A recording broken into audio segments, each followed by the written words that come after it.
our economy, strengthen energy security, and unlock new investment and innovation pathways. That is what today is about, turning the ambition into action. How is Indonesia doing so far? Strikingly, we are one of the lowest emitting countries on a per capita basis. In 2022, the average Indonesian emitted about a third as much as our American counterpart. Each country's decarbonization journey is unique, but Indonesia's is particularly distinctive. For most markets, the power and the heat sector is the main source of emissions. However, in Indonesia, land use change, and forestry account for 30% of our emissions.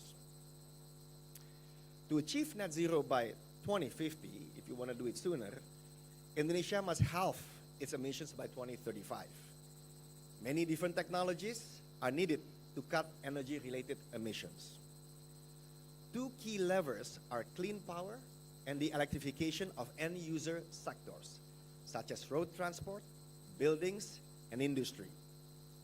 To mobilize those two levers, Indonesia's critical minerals will play a crucial role both domestically and globally. In supporting the transition to a net zero Indonesia, Kadin Indonesia has been driving three flagship initiatives. One, the Kadin Net Zero Hub, which has equipped over 80 firms with tools to commit to science-based targets. Two, the ASEAN Alliance on Carbon Markets and Carbon Knowledge Hub, which we have paved the way and advocated for cross-border carbon markets. And three, the Kadin Regenerative Forest Business Hub, a platform to pioneer regenerative business models. These are not ideas on paper. These are platforms already shaping projects, pipelines, and partnerships. To double-click on forests momentarily, Indonesia forests are the leading source of forestry credits. Estimates suggest that Indonesia can actually generate enough high-quality forestry credits to become a net exporter, producing around 13 billion forestry credits from 2024 to 2050. But Indonesia cannot transition alone. That is why we established the Kadin Global Engagement Office, Kadin GEO. It brings together global, multilateral, and key bilateral platforms under one roof, so we can connect Indonesian enterprises with the world. Across 6 thematic pillars, from climate and energy to health, digital economy, and beyond, Kadin GEO is turbocharging Indonesian business groups to expand globally and position Indonesia at the heart of the global supply chains. There are 2 initiatives that I'm pleased to share we have achieved to date. The Indonesian Transition Factbook, which we will share to our esteemed coordinating ministers and ministers. We're doing this in a partnership between Kadin and Bloomberg New Energy Finance. And this publication provides a comprehensive, data-driven roadmap for Indonesia's net zero journey and energy transition pathways. And number 2, the World Economic Forum Jobs and Skills Accelerator, supported by McKinsey, Bappenas, Kemenaker, and this program seeks to foster green and digital skills to bridge industry needs and policies, thus positioning Indonesia as a hub for regional transformation and just transition. These are proof points, and they show that Indonesia's private sector can be both competitive and climate aligned when we have the right enabling partnerships and indeed in support of the government. In just last few months, we have deepened this work through high-level engagements with various parties in Jakarta, in New York, through the Factbook launch, and these events are signals that Indonesia is ready to lead, ready to set the pace, ready to act. So what now? We have shown a lot of data, encouraging data, on Indonesia's potential transition. In summary, to seize the $3.8 trillion decarbonization opportunity before us, Indonesia's private sector must lead in 4 critical areas. First, climate. Net zero is achievable not just through reductions, but through innovation, investment, and market creation. And second, capital. We must mobilize finance into renewable, critical minerals, waste to energy, and grid upgrades. Public-private partnership can de-risk these pathways. And three, carbon markets. Indonesia has the potential to be a global leader in nature and tech-based credits. Kadin and ASEM are ready to ensure credit integrity and supply. And lastly, skills. The transition will create jobs, but only if we act now to prepare our workforce. That means upskilling, reskilling, and building talent pipelines for green industries. This is the roadmap. The opportunity is clear. What matters now is execution. Lastly, the Green Growth Agenda is no longer just about meeting climate goals. It is about securing Indonesia's economic future, ensuring that growth is strong, sustainable, and inclusive. With the right coalitions within the government, which very much supportive to the business and the global partners over here, we can unlock this future together. And Indonesia will not just participate in the global energy transition, we will lead it. Thank you very much. Wassalamualaikum warahmatullahi wabarakatuh. Waalaikumsalam warahmatullahi wabarakatuh. Thank you very much for your remarks, Mr. Anindya Novian Bakri. That stresses one more time that sustainability efforts will open a lot of job opportunities. And so let's safeguard this sustainability efforts through one of them is through the ICF 2025 as the accelerator to that goal.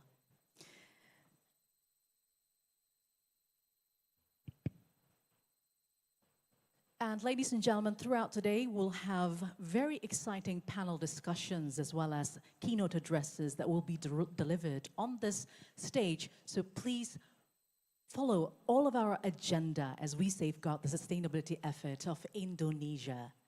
And now, ladies and gentlemen, let us welcome to the stage the Coordinating Minister for Infrastructure and Regional Development of the Republic of Indonesia, His Excellency Agus Harimurti Yudhoyono, for his remarks.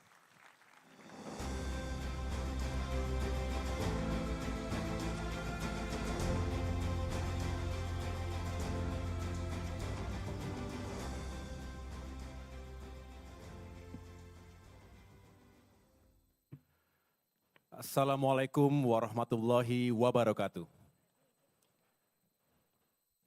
May peace and blessings be upon us all. His Excellency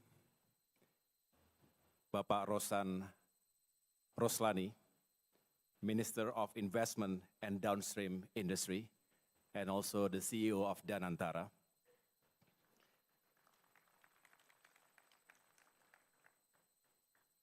Distinguished ministers and all members of Merah Putih Cabinet. We have here Minister of Public Works, His Excellency Bapak Dodi Hanggodo, Minister of Transmigration, Bapak Iftitah Sulaiman Suryanegara, Vice Minister of Investment and Downstream Industry, Bapak Todotua Pasaribu, Vice Minister for Home Affairs, Ibu Ripka Muluk, Chairman of the Indonesia Chambers of Commerce and Industry, Bapak Anindya Bakri. Thank you for your inspiring speech. And the United Nations Secretary General's Special Envoy on Water, former Minister of Foreign Affairs, Ibu Retno Marsudi. Ambassadors of friendly countries to the Republic of Indonesia, esteemed business leaders, and we also have so many regional leaders.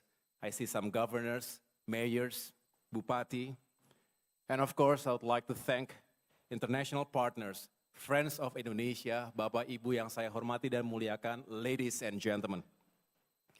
It is a great honor to speak at the Indonesia International Sustainability Forum, the ISF 2025, at a moment when the world is being reshaped, not only by the climate crisis, but by uncertain geopolitics, supply chain shifts, economic realignment, and the race for new energy systems.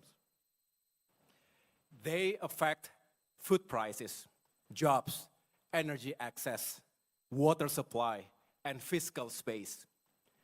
We cannot afford to see climate and economic development as two separate agendas. One cannot advance by sacrificing the other. We must achieve both. Ladies and gentlemen, for too long, the sustainability agenda has been defined by those who industrialize first.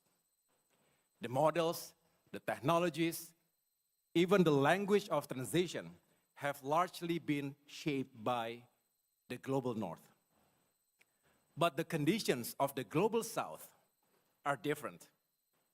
Our demographics, our growth needs, and our fiscal realities are all different. One lesson is clear. There is no one-size-fits-all formula, no silver bullet, and no single template that developing countries can simply copy. Indonesia and many other nations like us cannot and should not replicate strategies designed for countries whose development curves peaked a century ago. We must chart our own path to sustainability. And to do that, we need spaces like this forum, a stage where we can exchange ideas, experiments, not as recipients, but as co-creators of solutions, where we support each other in building development models that are just, realistic, and future-proof. That is the philosophy behind this ISF. Not just a conference, but a platform to shape our own narrative. Ladies and gentlemen, if we are serious about sustainability, we must begin where every society begins, with food, water, and energy. These are the foundations of life, and without them, no nation can build a just or lasting future. Before we talk about green transition, digital transformation, smart mobility, or industrial decarbonization, we must first ensure that every household is nourished, every community has access to clean water, and every region is powered reliably. Indonesia carries this responsibility at an extraordinary scale, feeding more than 280 million people, one of the largest and the youngest populations on Earth. That task demands productive land, modern irrigation, and resilient distribution systems that work in every season, not just on paper. We are expanding food estates in selected regions, revitalizing irrigation and improving land use planning so that farms remain farms and they can stay productive. These are not short-term harvest strategies. They are long-term guarantees of supply and a deliberate step away from dependence on imports. The next essential foundation is water.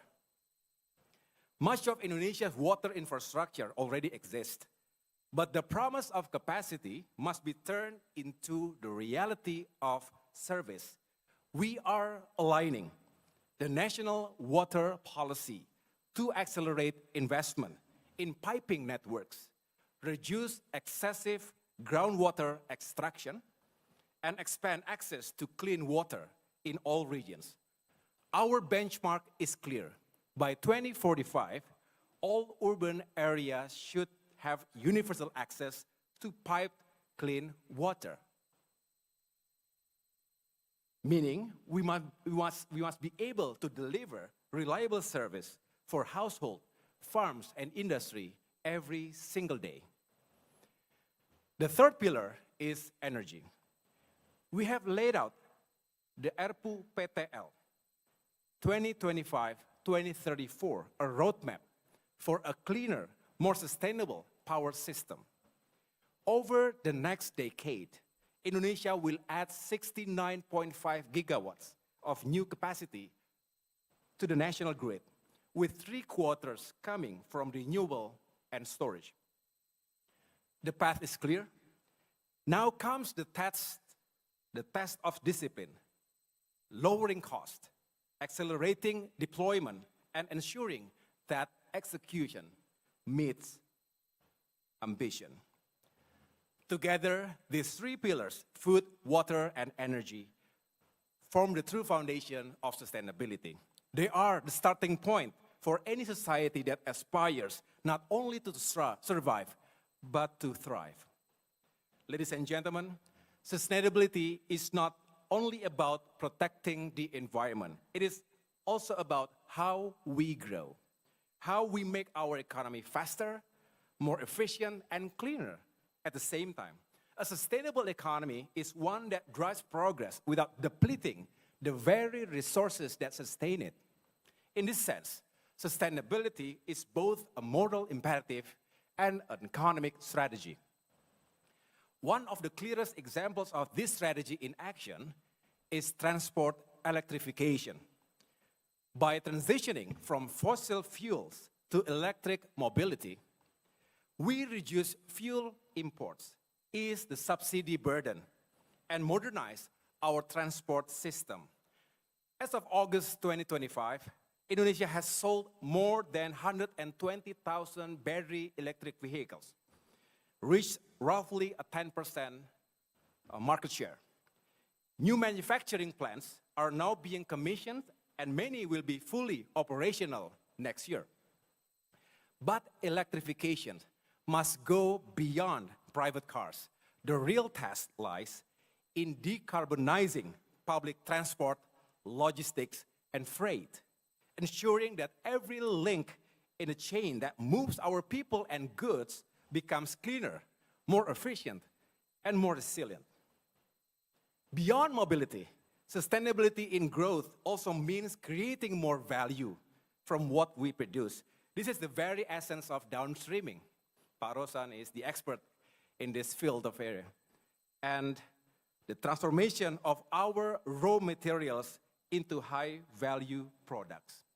The success of our nickel downstreaming has already reshaped Indonesia's export profiles and created greater national value. Now, we aim to expand that success to copper, bauxite, palm derivatives, seaweed, and other high-potential commodities so that Indonesia exports more value, not just more volumes.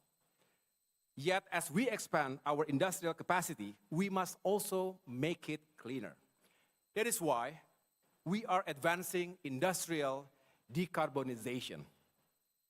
Through energy efficiency, digitalization, hydrogen readiness, and where viable, carbon capture, our goal is straightforward: to decarbonize without deindustrializing and to remain competitive in a global economy that increasingly rewards low-carbon production.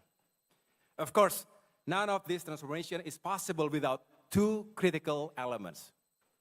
Pak Anin has mentioned this already. Number one, human capital, and number two, investment.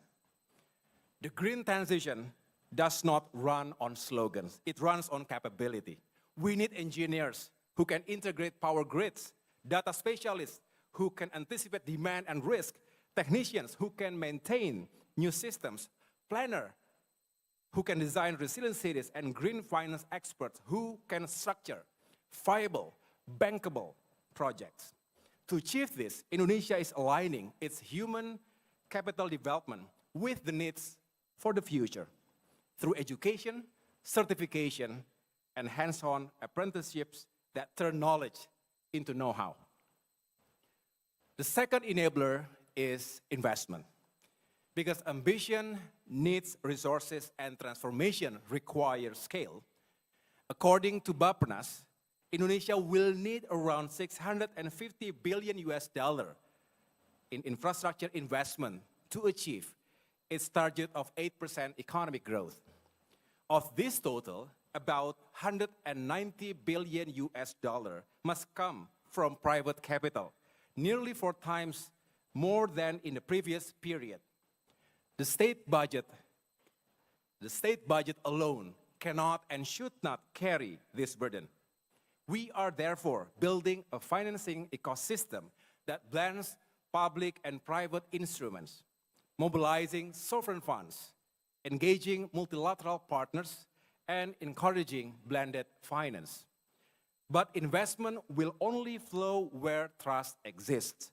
This is why our focus is on ensuring a predictable investment climate, regulatory certainty, and innovative financing models that de-risk early stages while protecting public interest in the long term. These principles explain why the Coordinating Ministry for Infrastructure and Regional Development is co-hosting this ISF. We strongly believe that collaboration is the true engine of sustainable growth, key to better connectivity and strong coastal protection against natural disasters. Therefore, our partnership with the Ministry of Investment, Danantara, and of course, Kadin is so vital, serving as the bridge between public policy and private execution, and as the driving force in mobilizing industry, investment, and innovation.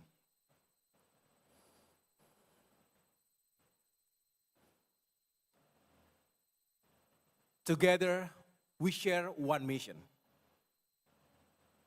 to make Indonesia not only attractive destination for investment, but a reliable partner for delivery. Distinguished guests, ladies and gentlemen, let me leave you with 3 important reminders. Number 1, the future must be secured with food, water, and clean energy that are reliable and affordable.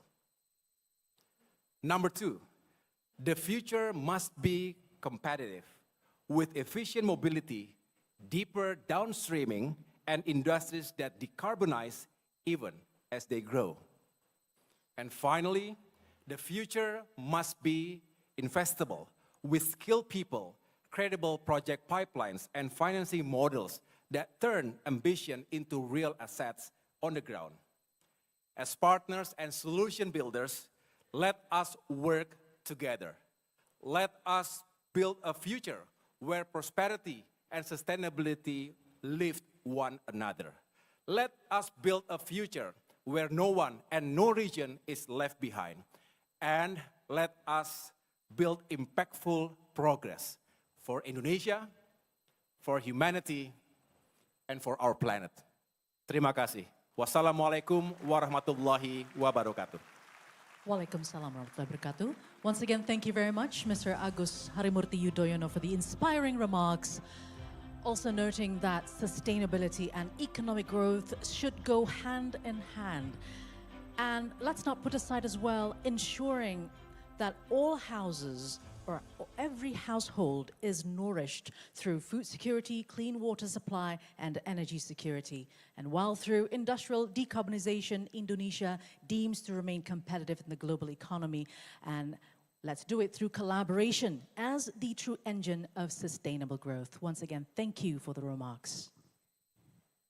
And now, ladies and gentlemen, please welcome for the next remarks as the official opening as well to the ISF 2025, the Minister of Investment and Downstream Industry of the Republic of Indonesia. Let's join him. Please join me to welcome him on the stage, His Excellency Roslan Perkasa Roslani.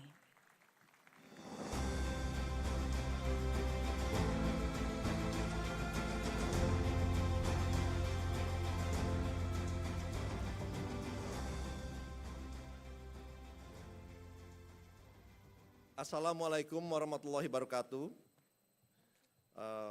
His Excellency Bapak Agus Harimurti Yudhoyono, Coordinating Minister for Infrastructure and Regional Development. His Excellency Bapak Dodi Hanggodo, Minister of Public Works, His Excellency Bapak Iftitah Sulaiman Suryanegara, Minister of Transmigration, Excellencies, Ambassadors, and members of Diplomatic Corps, welcome to our forum today. And also His Excellency Vice Minister Bapak Todotua Pasaribu and Ibu Ripka, and also His Excellency Bapak Anin Novian Bakri, Chairman of Indonesian Chamber of Commerce and Industry, Kadin, and also Her Excellency Ibu Retno Marsudi, UN Secretary General, Special Envoy on Water, distinguished international delegates, leaders of global institutions, ladies and gentlemen. It is an honor to welcome you to Indonesia International Sustainability Forum ISF 2025, which marked the third year of this forum. Well, actually, as you know, all of the good things already mentioned by coordinating minister about our plan and our target for the future. But mentioned it earlier, if we saw the video that Indonesia committed to have net zero emission by 2060. And if we are talking about potential of our renewable energy, actually is up to 3,700 gigawatts. But again, if you are looking at the installed capacity currently, it's only 15.1 gigawatts, which is less than 1%. You know, if you are, again, looking at the potential, mostly come from solar, hydro, tidal, wind, geothermal. But if we are looking again, you know, to go into 2060 commitment, then we need to do something. Especially our President Prabowo already mentioned it, that we need to be more ambitious to get our goals of net zero emission. Not on year 2060, if possible, actually in year 2050. So, looking at this potential, we need to do something, and that's why our state-owned enterprise, PLN, our state-owned enterprise electricity company, come up with a plan for up to 2034 on the RUPTL, 76% of additional power generation capacity will come from renewable energy, including nuclear energy and storage. And that's a huge potential. So I think that's why we would like to share it with you, because we cannot do it alone. You know, we work with all the foreign party, with the local party in order to achieve this goal. And also in the same time, we have a huge abundance of carbon capture and storage. I would like to mention it also here, that Indonesia estimated we have 577 gigatons of CO2 storage potential, one of the largest in the world, represent a crucial part of this necessary global solution. Indonesia possesses a massive potential of 200 years of CO2 storage, which can accommodate not only our own emission, but also those from surrounding countries, firmly establishing us as the CCS hub of Asia. And also in the same time, you know, Indonesia controls a global reserve of production of strategic natural resources to be used towards a greener energy transition. For example, in nickel, Indonesia, we have a reserve about 42 to 43% of the global reserve in the world. And mostly now we are using for EV battery and battery energy storage system development. So now in Indonesia, we have already the whole ecosystem of EV battery, from the mining, processing, refining battery component, battery pack, including into battery recycling. So Indonesia, we have the whole ecosystem already, but we're still pushing to have more ecosystem of EV battery, EV storage in Indonesia. And I think one more thing that I would like also to touch is about waste to energy. We are going to, actually it's a Danantara mandated by the government, we are going to launch waste to energy program, we are going to launch this program in 33 cities. The first 10 cities will be prioritized based on the assessment of Ministry of Environment. Those 10 cities that already ready to work with us, among others, is Tangerang, Jakarta, Bandung, Yogyakarta, Semarang, Surabaya, Bali, Makassar, and etc., etc. So I think this is very important for us. It shows also our commitment, because we know that it will have a very positive impact, not only in terms of electricity, but also in terms of environment and also health. So, and this program of waste to energy, again, we cannot do it alone. You know, we are very open to work with any party, a local party, a foreign party, to achieve this goal. And we are going to launch this program early November, in early November. So we are going to run an open and transparent bidding process.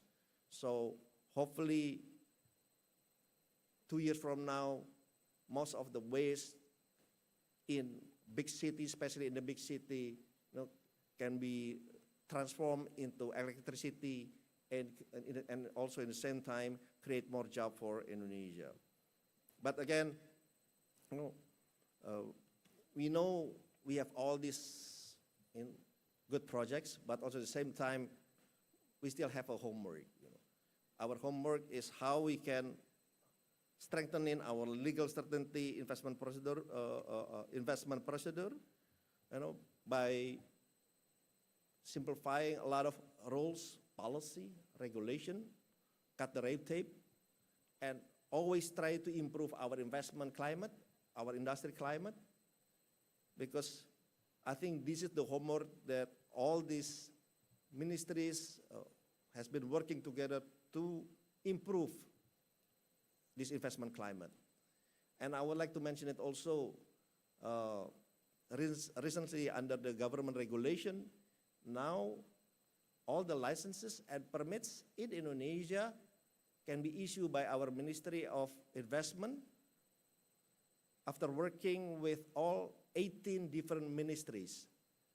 So you don't need to come to all different ministries, just come to us and we will issue the license and permits.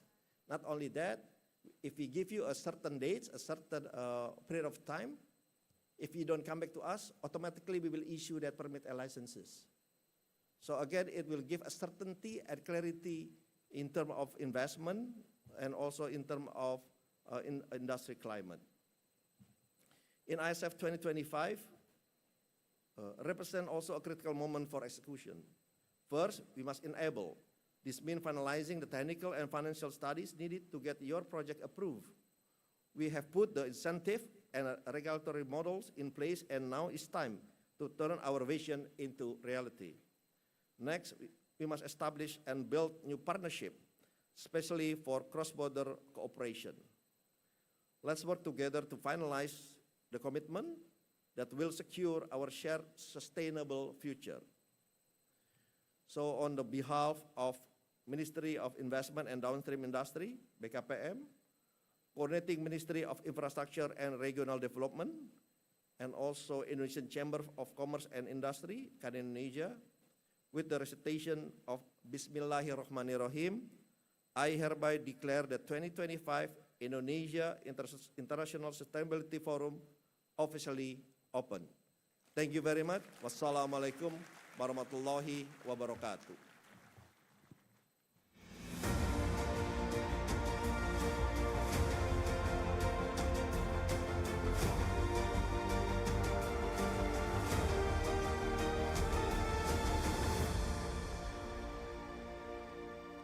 Thank you for the remarks, Mr. Rossan Roslani, as to also open officially the ISF Forum 2025. And now, ladies and gentlemen, we move into the keynote speeches. Allow me to introduce to the stage the UN Secretary General's Special Envoy on Water, Her Excellency Retno LP Marsudi.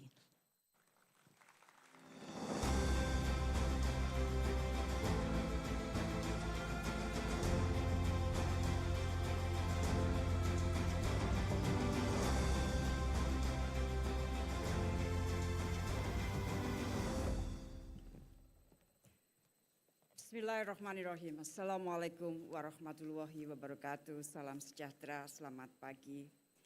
Yang saya hormati Bapak Menko, Bapak Agus Harimurti Yudhoyono, Pak Menteri Rosan Roslani, Bapak Menteri Dodi Hanggodo, Bapak Menteri Muhammad Iftitah Sulaiman, Bapak Wamen Todotua Pasaribu, Ibu Wamen Ripka Haluk, Pak Anin tentunya Ketua Kadin, Ibu Bapak, Ambassadors, Excellency, ladies and gentlemen. It's really an honor for me to be here today, this morning with you all, and thank you very much for having me. Thank you for Indonesia, for the government, for Kadin, the private sector, the stakeholders, for bringing water issue at the center of any policy and at the center of this sustainability forum. Water is our life. Water is our life is not only a slogan, it is a fact. Today, billions of people still live without safe water, reliable sanitation, or sustainable irrigation. Water continues to be one of the most mismanaged and underfunded sectors in our global development agenda. Colleagues, we are at the critical inflection point. Population growth, climate change, urbanization, geopolitical tension, pollution are converging into a perfect storm, placing unprecedented pressure on fresh water system. Excellencies, ladies and gentlemen, I've been in my role as UN Secretary General Special Envoy on Water for almost 1 year, to be more exact, 11 months. And I work together with the UN member states, including Indonesia, and all stakeholders on how to mainstream water in all agenda, including its nexus with health, food, energy, and also human rights. I must mention that there is a progress in water issue. There is more attention to water issue. There is progress to put water in high political agenda. There is a growing commitment to align various initiatives and accelerate all the commitments that have been mentioned. And this is a good progress. However, and at the same time, those progress are far from sufficient to address many challenges faced by water. And the list is quite long. For sure, we cannot address these challenges alone. We need cooperation among the governments, with private sectors, and with all stakeholders. And today, allow me to pick up just 3 water challenges. Number 1 is on infrastructure.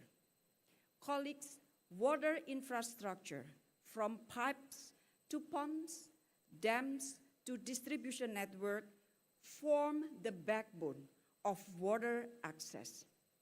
Yet in many parts of the world, that infrastructure is inadequate, aging, or even altogether absent. We lose an estimated 30% of treated water to leakage globally. In some cities, that figure even reaches 50%. When I mention about infrastructure here, it is not just physical asset. Infrastructure must be climate resilient, inclusive, and integrated with natural system. Wetland, aquifer, and watershed are infrastructure too that we have to take care of. Upgrading infrastructure is not an optional, it is urgent. It needs financing, innovation, and collaboration, including with the private sector. And I do hope that these issues will be thoroughly discussed during this forum. Second, on technology, we find that in much of water sector, we still rely on outdated system and fragmented data. We need to scale up smart water management tools, from sensors that detect leaks and monitor quality to satellite-based forecasting that helps farmers and utilities plan for drought. Technologies for water reuse, desalination, and precision irrigation are rapidly improving in cost and efficiency. However, colleagues, they remain largely inaccessible to many communities that needs them most. That is where cooperation and partnership, including with private sector, are critical. At the same time, we must ensure that technological solutions are people-centered. And I must repeat that technological solution must people-centered. Third, investment. Preparation for the UN Water Conference 2026, colleague, is now going on. It is co-hosted by the UAE and Senegal, and it will be held in the UAE December 2026. Investment for water is a very critical issue, and therefore the UN Water Conference will dedicate one thematic theme on investment. The global water sector faces a staggering investment gap. Water supply and sanitation need investment $600 until 1,000, I repeat, 600 to 1,000 billion per year. That is the investment that needed for water supply and sanitation, while current spending is only $300 to 400 billion. That leaves an annual gap of $300 until 600 billion. The World Bank said that developing nation spends only 0.5% of their GDP on water infrastructure. And globally, nearly 91% of annual spending on water comes from public sector. Water is often seen as a low return, high risk sector. But it is not true, excellencies and colleagues, because investing in water pays dividends, not only in economic growth, but in health, education, gender equality, and climate resilience. In Africa, recent World Bank report highlighted for every dollar spent in water will generate a return of $7. So investment on water should continuously strengthen, among others through blended finance, while safeguarding, once again, public interest. So always never forget to safeguard public interest. So, ladies and gentlemen, colleagues, excellency, those are some among the long list of challenges that our water face. In short, these challenges are stark, but they can be overcome. We have the knowledge, the tool, the capital to solve these challenges. What we need is political determination, policy coherence, and collective action. Let us remember that water is not only a sector, but it is also a connector. It links climate change, health, food security, energy, migration, and others. To fix water is to advance broader goals for a just, sustainable, and prosperous world.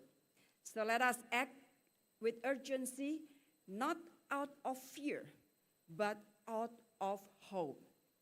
Because every child who drinks safe water, every farmer who irrigates a field, every community that survives a drought is a reminder of what possible when we invest in our common future. I thank you very much. Wassalamualaikum warahmatullahi wabarakatuh.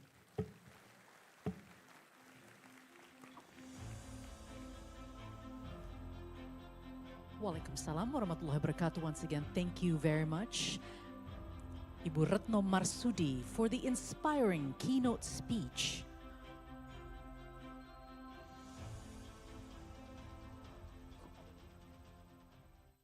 And now, ladies and gentlemen, the next thought-provoking speech will be delivered by the Minister of Public Works and the Republic of Indonesia, His Excellency Dodi Hanggodo.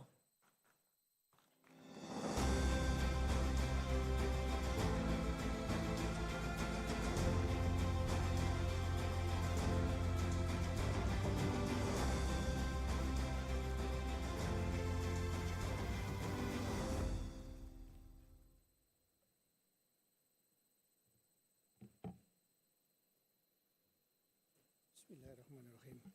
Assalamualaikum warahmatullahi wabarakatuh. Salam, Om Swastiastu, Namo Buddhaya. May peace, mercy, and blessing be upon us all. His Excellencies, Bapak Dr. Agus Harimurti Yudhoyono, Coordinating Ministry of Infrastructure and Regional Development. His Excellency Bapak Rosan Prakasa Ruslani, Minister of Investment and Downstream Industry of Republic of Indonesia, and also CEO of Danantara.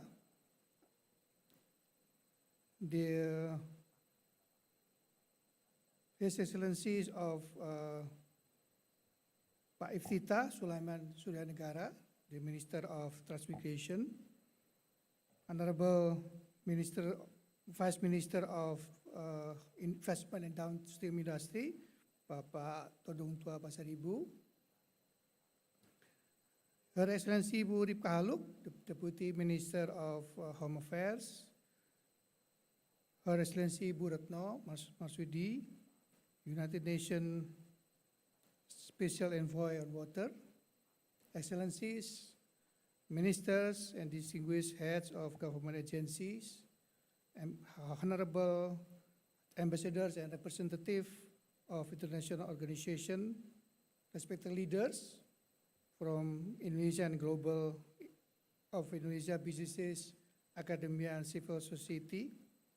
I forgot to greet my great friends, His Excellency Pak Anindya Bakri, Chairman of Indonesia Chamber of Commerce and Industry. This morning, I stand before you with the heart full of gratitude to the Almighty who has blessed us with health, with strength, and with the gift of the gathering here in unity. Gratitude for the journey of our nation through trials and triumphs, through challenges and changes where guidance has never been absent and resilience has always been present. Ladies and gentlemen, distinguished participants of the Indonesia International Sustainability Forum 2025, the forum is a reminder that every bridge we build, every dam that we construct, every community we empower is not only about today's progress, but it's about the legacy where we live for our next generation. We are here to affirm a shared mission to build a systems that safeguard people, to protect the planet and create lasting prosperity.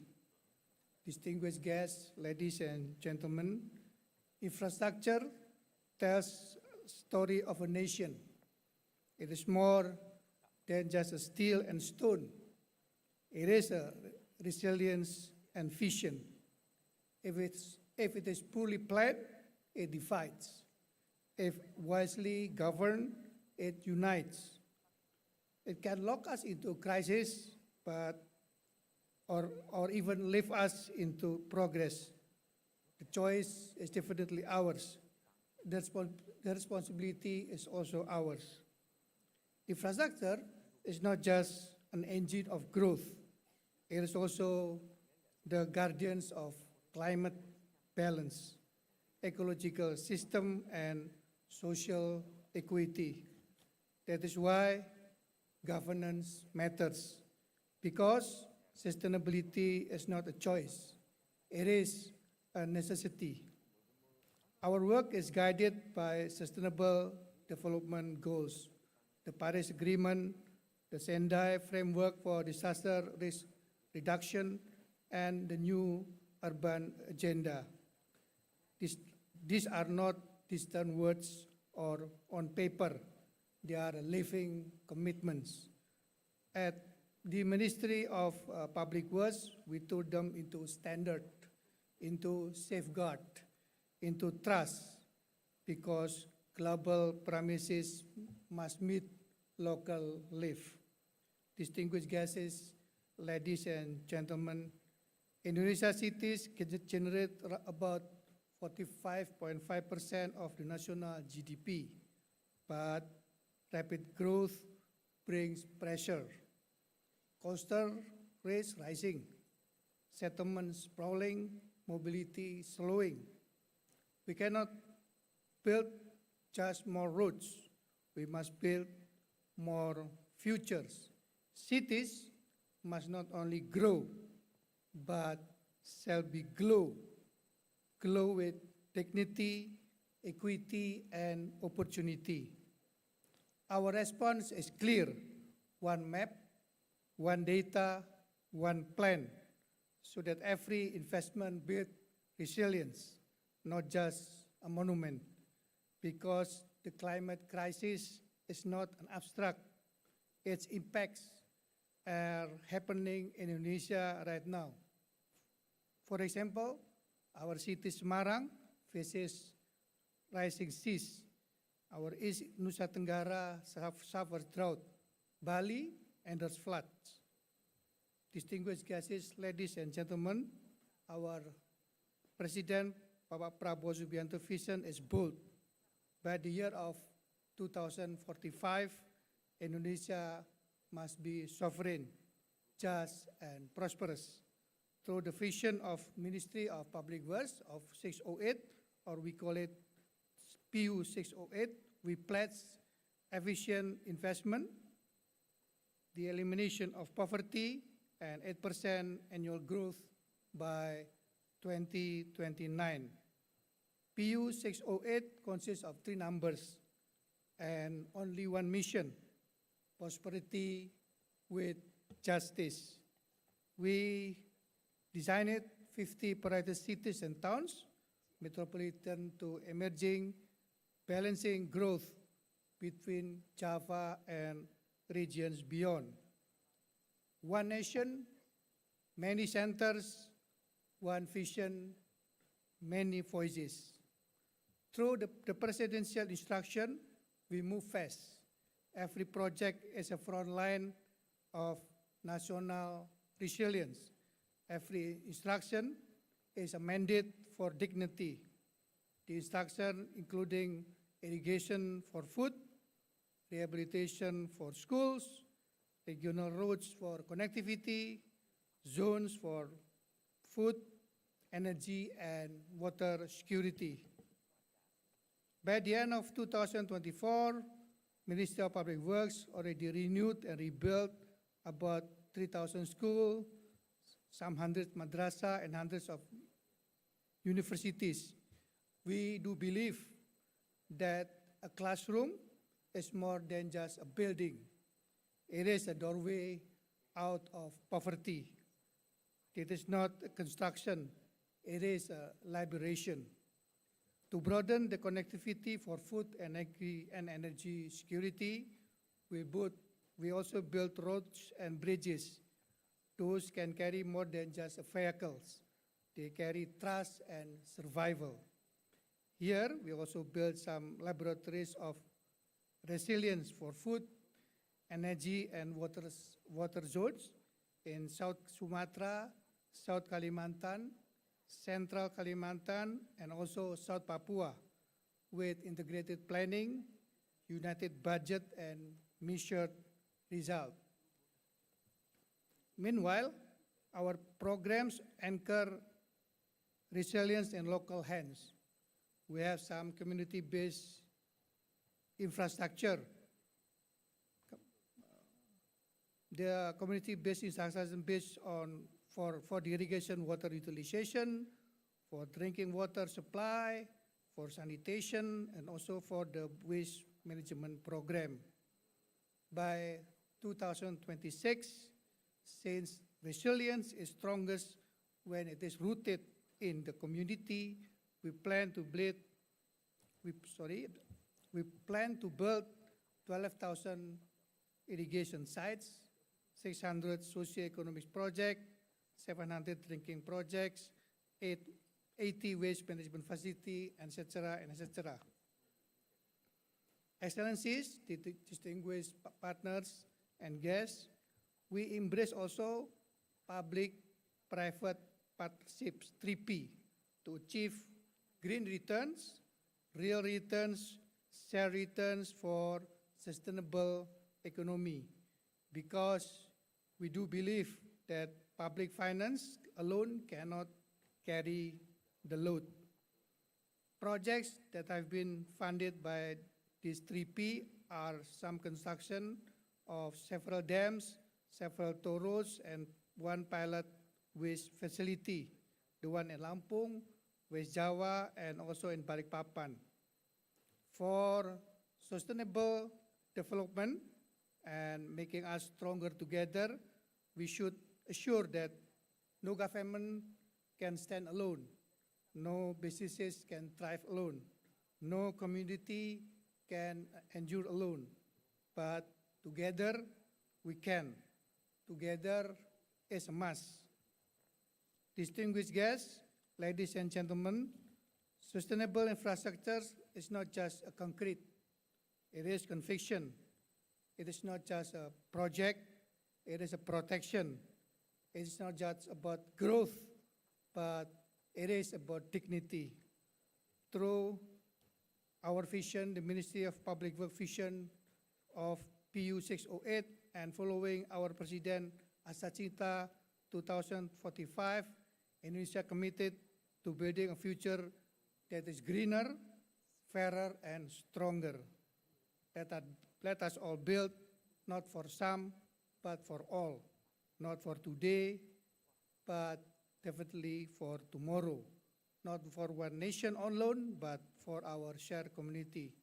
May this gathering remind us that we are all only a custodian of God's creation, entrusted to leave behind a world that is more just, more peaceful, and more sustainable for the generation to come. I thank you. May peace, blessing, and be upon us. Wabillahi taufiq wal hidayah.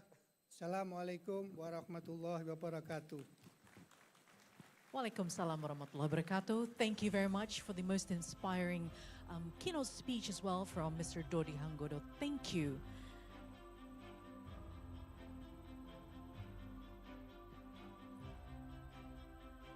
And ladies and gentlemen, would like to express our gratitude to the Coordinating Minister of Infrastructure and Regional Development of Indonesia, the Minister of Investment and Downstream Industry of the Republic of Indonesia, the Chairman of Indonesian Chamber of Commerce and Industry Kadin, Indonesian Ministers of Cabinet Merah Putih, and also Ibu Retno Marsudi to have participated in the opening ceremony of Indonesia Sustainability Forum 2025. And Excellencies are now proceeding to Merak 1 room for the press conference with the media. Once again, I would like to thank you for your presence and your unwavering support to ISF 2025 Excellencies.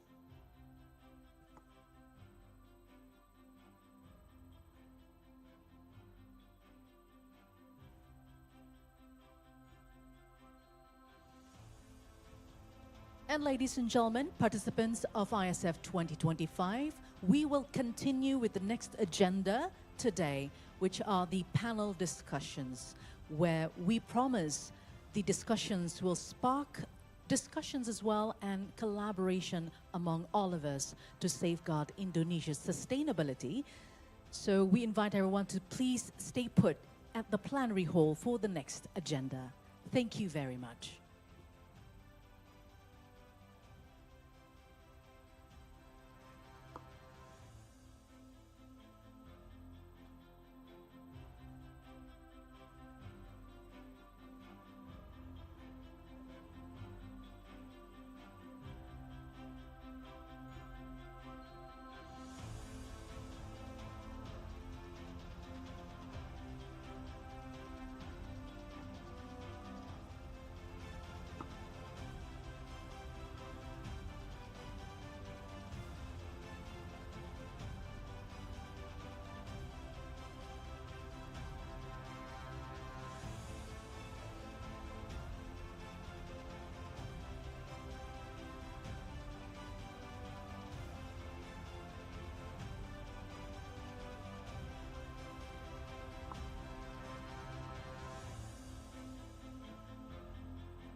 Ladies and gentlemen, we ask you to please to remain seated as we'll start our next agenda in a couple of minutes. Ladies and gentlemen, please remain seated. We'll start our next agenda very soon.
participants, ladies and gentlemen, once again would like to invite you to please be seated and also to fill in the seats at the front rows to have the best view of the stage.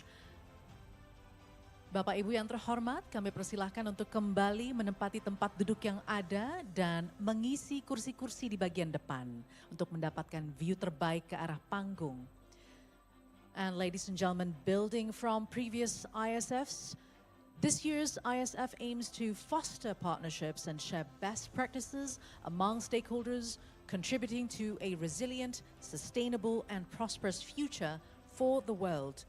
ISF 2025 will continue to deepen conversations around 5 key levers, which are green growth industry, energy resilience and transition, sustainable and resilient food ecosystem, water security, and nature conservation. And the forum also deems to dig deeper the key financial and non-financial enablers needed to achieve sustainable growth, which include green finance and carbon pricing, technology, human capital, and policy and international collaboration.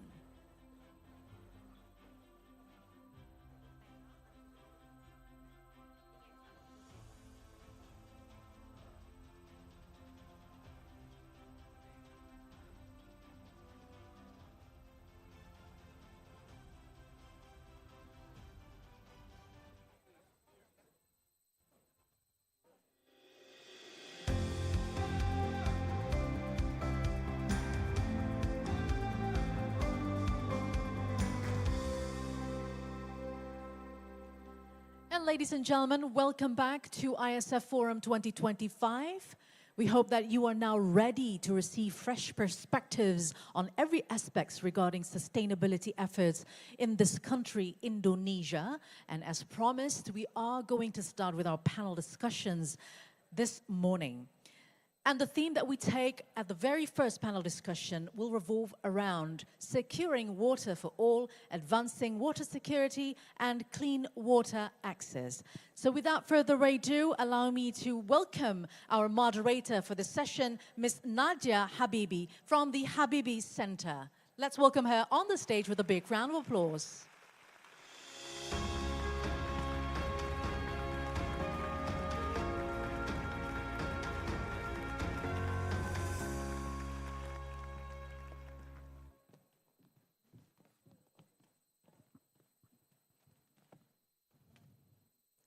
Assalamualaikum warahmatullahi wabarakatuh.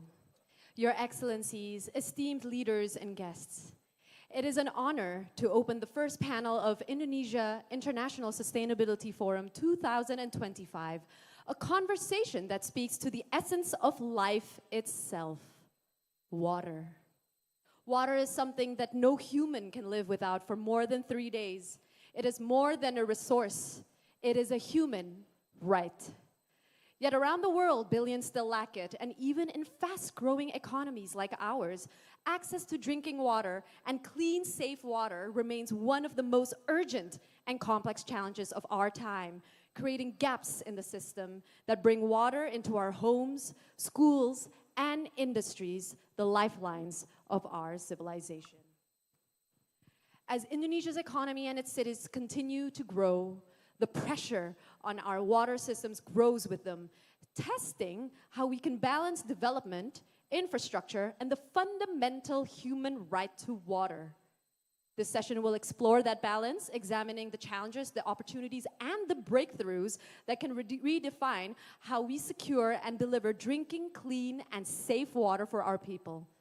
We will not only discuss the technologies that make this possible, but also the enablers that allow breakthroughs to happen, strong governance, innovative financing, and partnerships across public, private, and communities. Now please join me on stage, esteemed speakers, Bapak Rahmat Kaimuddin, Deputy Coordinating Minister of Infrastructure and Regional Development, Bapak Dono Seputro, OBE CEO, Indonesia Stand Chart, Mr. Salman Bure, Vice President Southeast Asia, Aqua Power, Ms. Natalie Dorflinger, Watershed Science and Stewardship Director from Danone, Mr. Liang Seng Wee, Managing Director of Risk and Sustainability, Danantara, and Mr. Montgomery Simas, Global Director of Public Affairs Policy, Blue Finance, The Ocean Cleanup.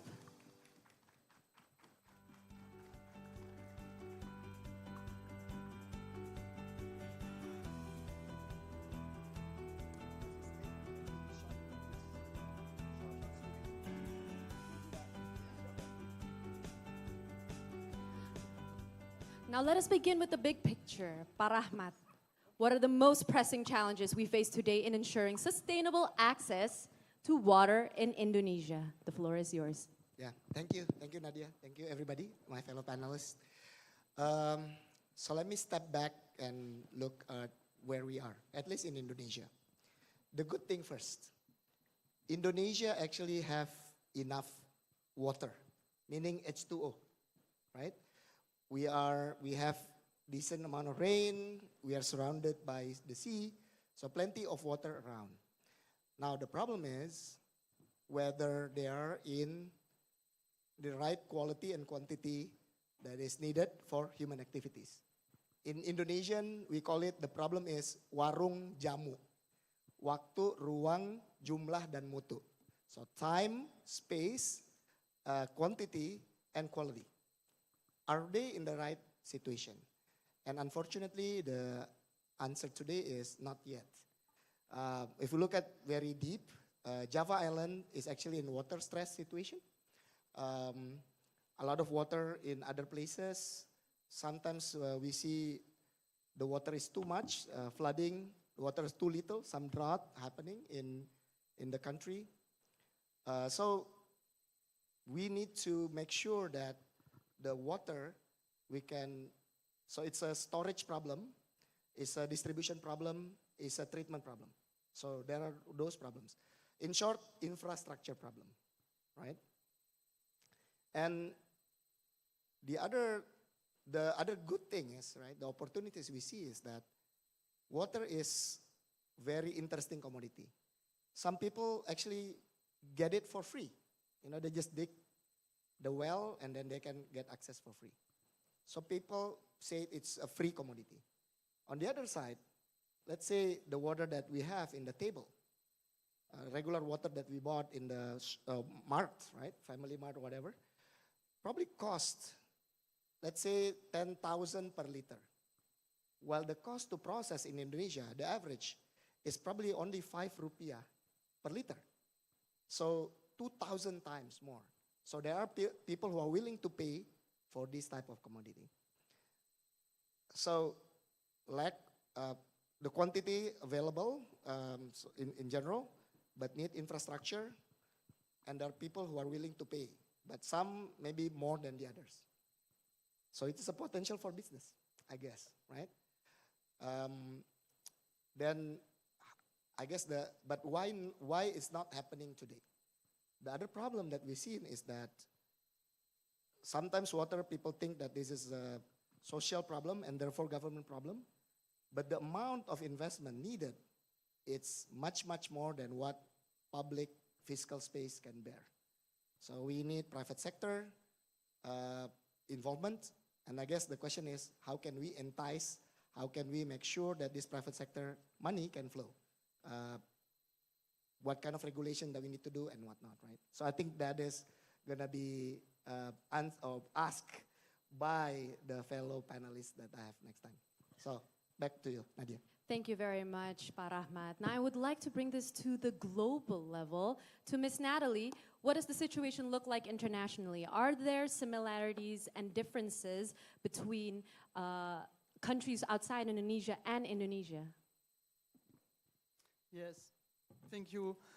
So I will say that if you look at the newspaper, today we are interconnected with social media. You can easily say and see that on one day or 1 week you will see there is too much water flooding in one part of the world. You can remember in Europe, we will remember Valencia in Spain. And there is also too less water, and there is repetitive drought periods. sometimes it's just seasonal. It will affect a couple of months, but there is enough water and you have solution for management, and it's okay.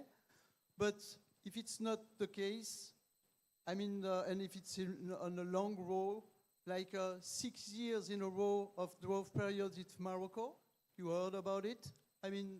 This is difficult situation, and it has consequences on agriculture, on the livelihood of everyone.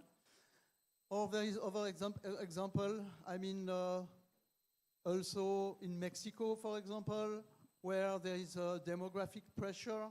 So we have all this situation around the world where the challenges that Indonesia is facing, they are even some places worse because there is a lack of water, and there is also the questions that it's not only a quantity of water that is the challenges, but also there is the quality.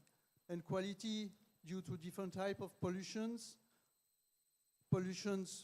due to domestic activities, but industrial activity, agriculture, pesticides, and so on.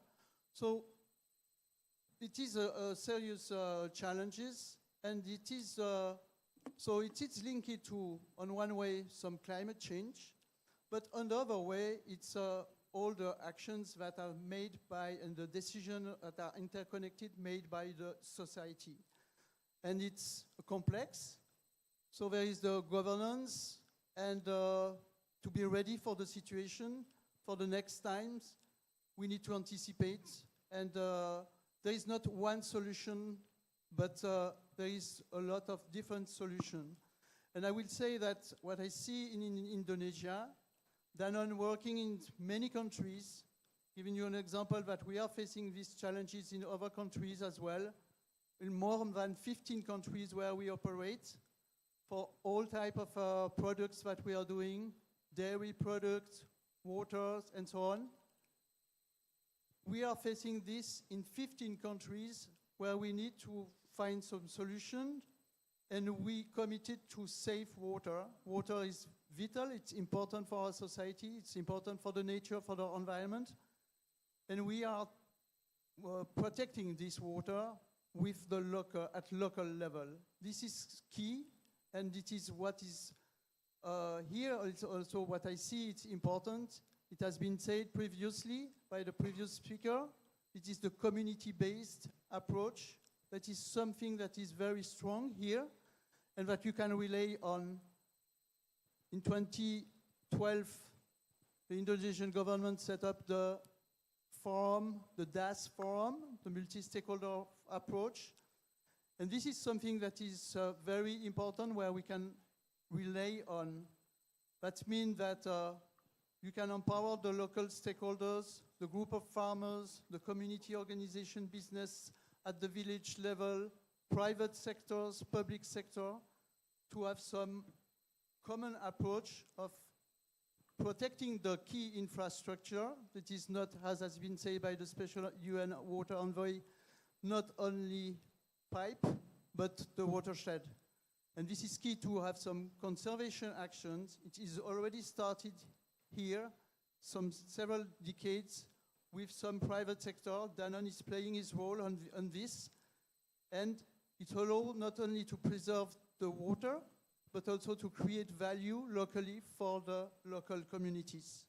If you have actions of agroforestry, for example, you will improve the water retention in the soils, reduce the erosions, reduce the loss of crops, and increase the yield and increase the livelihood. So this is a collaborative effort to do, and there is different mechanisms that can be done with small investment at the scale of the watersheds, and we can talk more about it, such as the payment for ecosystem services. Thank you very much. So I'm hearing actually some pattern here that there needs to be more collaboration between stakeholders in Indonesia and outside Indonesia. Now moving on to the next topic is innovation and breakthrough. So I will want to ask Mr. Salman here. According to the World Bank, half of Indonesia's GDP is already generated in river basins facing high or severe water stress, and by 2045, that number will rise to 2/3 in GDP. How can we strengthen urban water infrastructure to support our growing cities and industries amid this stress? Thank you very much, Nadia, and assalamu alaikum wa rahmatullahi wa barakatuh. I think I'm going to take lead from the two fellow speakers here and say that Indonesia is lucky in a way that you have rivers and other infrastructure that can be used. My company comes from Saudi Arabia, where we have 0 permanent rivers. And Saudi Arabia, the way it focused on solving this problem is through water desalination. 60 to 70% of the water in Saudi Arabia is coming from water desalination. And Aqua Power as a company is now the largest water desal company. And over the last 20 years, what we have seen is that the demand came first from the Middle East, but now slowly other countries are also coming to us and wanting to solve this problem through water desal. One example is Azerbaijan. We signed a water supply agreement this year. It's going to be their first water desal project in the country. We signed an agreement with Senegal. Another example is Spain, where 60% of their agriculture water is coming from desal. So I think the previous keynote speaker, Ibu Retno, said that water solution is needed for food security. I think that's something very important that we need to keep in mind. The good news I can share with you is that the price of water desal has come down considerably through innovation, through technology, through optimization of design, through O&M efficiencies, and most importantly, this specific power consumption reduction. So as a company, when 2 decades ago we started this business, the specific power consumption for a reverse osmosis power plant was around 4.5 kilowatt hour per meter cube. It has now been brought down to 2.3 kilowatt hour per meter cube, which is more than 50% reduction. These are the things that we are seeing in the market, and Par Ahmed mentioned about the price of bottled water in Indonesia. Just to give a little bit of reference to everyone here, the water that our plants in Middle East are producing is around 6,000 rupiah per liter. And if you go to the market here to find a bottled water, the price is around 5 to 10,000 rupiah. I'm not saying the same cost would be here, but I'm just saying that other countries looked upon water desal as a solution and came up with the right policies, the right environment for investors to invest, the right off-taker to make it bankable, and came up with a structure and environment that worked. And that is the discussion that we are having with Par Ahmed as well, that there needs to be a complete look at the overall sector and see what solutions we need to provide at each value chain. And I think we have other panel members here as well who will talk about it. Thank you very much. Desalination, a very promising technology that could perhaps offer as an alternative water source to groundwater and local utilities. I would also like to nudge Mr. Monti, from your perspective, are there other technological or cross-sector breakthroughs that could help countries achieve greater water security? Great, thank you for the question, Nadia. And to say it's such a privilege for me to join these esteemed panelists and this important and inspiring event overall, so thank you. A little bit of context. So the Ocean Cleanup is a global nonprofit with a mission to rid the world's oceans of plastic. We do this in 2 ways. We clean legacy plastic out of the ocean, and we turn off the tap by collecting and stopping plastic in rivers before it enters the seas. We have a 30-city strategy, which by 2030 will stop 1/3 of all plastic from entering the ocean. And we're really pleased to be working very closely with the national governments, provincial governments, and city governments here in Indonesia. Indonesia is our single largest country program for a 30-city strategy. As a science and technology organization, we focused on innovation from the outset, and the intervention I want to share with everyone today is our use of artificial intelligence to enable and activate what we call the world's largest cleanup. We have a Ocean Decade sponsored, or Ocean Decade endorsed project. We call it ADIS, which is Automated Debris Identification System.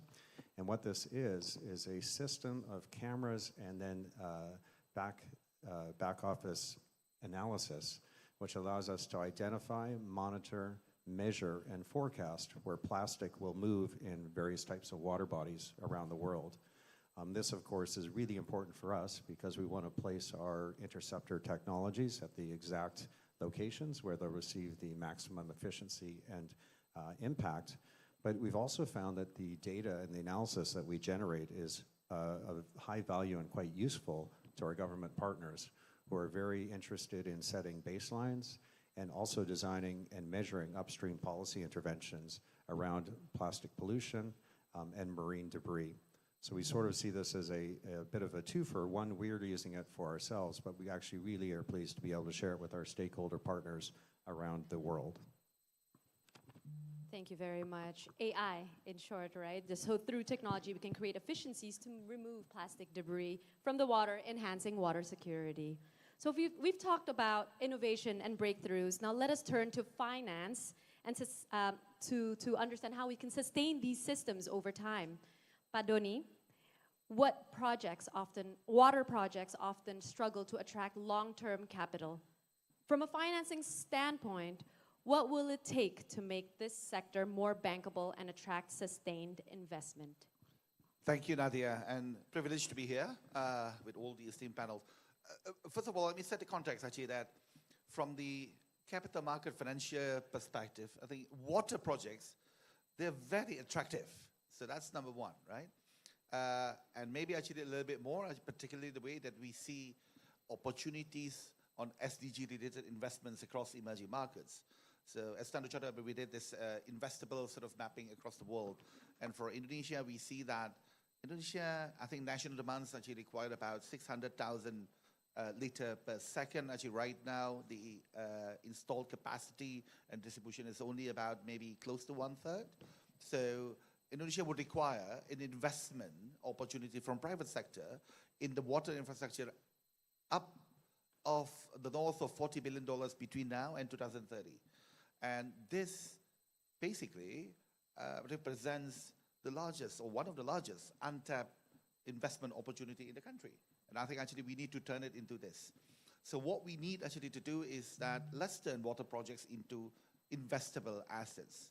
There are a couple of things that probably more fundamental from a financing perspective. First one would be the counterparty strength and the clarity of the borrower. So lenders typically will look into and evaluate actually who the borrower is, actually whether it's the local municipality, utility or water companies, whether it's the national sort of level, whether, sort of a different sort of private project developers, if you will, and assess their creditworthiness. Now, project actually must really define very clear contractual counterparties. So clarity in terms of who is responsible across the whole sort of life cycle from construction, operation to maintenance, and so on is very important.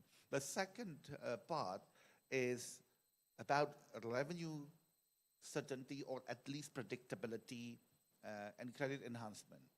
Now, investors would commit long-term capital if cash flow is stable. And typically, water sector revenues carry tariff or pricing and demand risks. So instruments such as viability gap funding, a off-take structure or off-take guarantee mechanism becomes important in ensuring actually creditworthiness and ensuring the aligned risk appetite of the financiers with the physical life of the assets itself, so that the debt can be aligned actually with the physical assets. And we have seen that that happens. At Standard Chartered, we've done dozens of water projects across Asia, Africa, Middle East. Many of them actually are with Pak Salman here actually from Aqua. But, we have seen water purchase agreement up to, it's not just 20, 25 years, but also up to 35 years. So it is easily aligned actually if we create the right structure. So this is basically actually something that is quite critical, because if you see actually that the risks are very clear and proportionate, then that alignment between the debt tenor with the asset life cycle actually is very easy to achieve. The third one, final one, is about institutional capacity and transparency. So maybe in Indonesia right now, actually one of the challenges, as Pak Rahmat actually has highlighted earlier, is also because of Indonesia could use an improvement on the water governance right now, because that clarity between responsibilities of the national ministries, regional governments, and then again, actually the local utility or water companies actually can be clarified or can be strengthened further. An example would be Indonesia can benefit from having a national water project PPP pipelines that have the coordinated and standardized policies and contracts, and then there is a consistent regulatory oversight as well as a transparent performance monitoring. So that pilot projects actually can cover a few of the key flagship sort of projects in Indonesia, and based on the results and the performance, the scaling up will follow the success of the proof concept. In short, at the end of the day, I think we can mobilize long-term capital if the projects are designed to be financially viable, and then institutionally stable, as well as environmentally responsible over the life cycle. Thank you very much, Pak Doni. You mentioned very many things actually that will give a little bit of spoiler to the next few speakers here, but let me go to Mr. Liang Seng to speak a little bit more about risks. Some investors feel the returns do not always match the risks in water infrastructure. So how would you respond to that? Thank you. I think I'll start with what Pak Doni said. The scale of the opportunity is huge. And if this is just talking about water. But sometimes we forget that for infrastructure projects, infrastructure is, as we all know, not new. And if you look at what we're talking today is how do we unlock capital? Yet if you look at the newspapers this week, BlackRock just raised another $15 billion, the second infrastructure fund. If you look at what Sam Altman has been doing, he's signed up projects of about, I don't know, $1 trillion. So there is no problem per se with infrastructure. But what we are talking about today is a particular type of infrastructure which is more for public good, for positive externalities. So we all talk about the cash flow. There is only one cash flow for all the participants to share. On the other side, we often forget that the positive externalities, the benefits, the impact, the public good, it is there. But when we talk about sources of capital, the providers of capital, we have to ask ourselves, which providers of capital can capture or monetize some of the public good? So I think we talk about partnerships. Pak Rahmat talked about partnerships especially. Partnerships mean that if we look at these two sources of value, the cash flow and the impact, then we may have enough value to share. Now, there's one aspect of what we are talking about all this morning and now in water that is the flip side of if we want to be inclusive, if we want to provide clean water access to many people, we have immediately to deal with the issue of affordability. Affordability means that we will have limited room for price increases, which means the cash flow by itself may not generate the return for the providers of cash capital. So Pak Doni talked about viability gap funding. That's another way of saying someone bridges the gap, reduces the capital required so that the capital that is required can justify the cash flow, the returns that's available. Now, viability gap funding is very simple, but it is not, as we all know, subsidies. However, that gets into the challenge of fiscal policy. So Pak Doni also talked about counterparty risk. You talk about the off-taker. Very often, if you remember that we have to provide access, which means it has to be affordable, which means the pricing power is limited. Therefore, we are going to be dependent on fiscal policy and fiscal budgets. So that is the problem. If you look at what is happening with the $1 trillion of AUM in infrastructure funds, they're doing infrastructure projects. But with AI, with data center, there is pricing power. With water, we don't have pricing power. Therefore, we need to find a way to distribute the cash flow adequately to the providers of equity capital. And with equity, things will be bankable. And then capture the social benefits, which is probably something that can be captured by governments and not so much by private sector.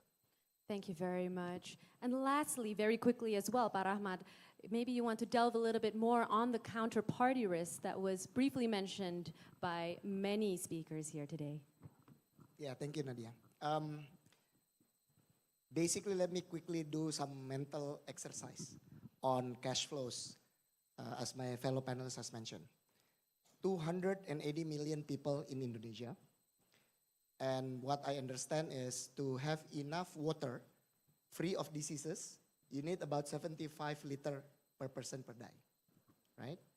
And then if you look at the cost of creating or treating this water, average local water company is 5 rupiah per liter. From desalination, people already reach 8 rupiah per liter. So when you calculate that, if my math is right, per year, we are talking about $3 to $5 billion per year for Indonesia. So that is not insurmountable amount, even if you give that for free, for example. This is much less than some of our programs, right? That being said, another data that is interesting for me is that I just checked with ChatGPT. The bottled water industry last year actually have revenue about more than 3 billion as well. So there are people willing to pay this amount of money. Now the question is about creating environment that makes sure that the counterparty risk is basically mitigated. If we ask private sector to build water treatment plants, very strong counterparty should be able to absorb that. And this counterparty in the future should be able to have some sort of control in how to distribute that water. And then of course, how can we ensure that our people in Indonesia get water reliably and affordably as well. And I think maybe I'm quite happy to report just before this event, four very senior ministers was talking about water before we walk out, and I think there is a meeting of minds there that this is going to be an issue that we will need to resolve. And the good thing is, based on what I mentioned just now, the problem is not insurmountable. We just need to work together. Thank you so much. And that is very happy to hear. This is what ISF is for, to connect people and also ideas. So we are wrapping up right now. We have heard today that water security is not just about pipes and plants. It is about systems, collaboration, and shared accountability. Pak Rahmat and Ibu Natali mentioned about actually the issue of quantity and quality, or Pak Rahmat mentioned warung jamu, basically time, space, quantity, and quality, to make sure that that is met, and that has to be met by a lot of partnerships with different stakeholders. We also talked about desalination as a potential alternative water source beyond groundwater and local utilities, and the use of AI to be more efficient in removing plastic debris. So it is clear that all solutions must work across the value chain. We also look into completing the financing enabler that plays a critical role, structuring the deal so that it becomes bankable, and also pricing in certain social goods or positive externalities. And so I would like to thank all of our speakers for thoughtful insights today. Today we have been reminded that water security is not only about infrastructure, it is also about inclusivity, resilience, and shared prosperity. As President B.J. Habibie said, technology must always serve humanity. The same applies to water. Every innovation, every policy, every partnership must ultimately serve people and sustain life. Thank you, and may this discussion spark new collaborations to secure drinking, clean, and safe water for our people. Thank you very much, Ms. Nadia Habibie, for leading this panel discussion. And I would like to invite all speakers, as well as the moderator, to take 1 or 2 steps forward for a photo opportunity. So camera members, camera friends, this is your opportunity to seize this moment. We had a lot of takeaways from this very first panel discussion on water access and water security. How can we modernize water infrastructure to address challenges in water security, and also the emerging trends in water treatment technologies to ensure clean water access. Once again, thank you very much. Speakers, thank you, moderator. Let's give a big round of applause for our very first panel discussion on the first day of ISF 2025.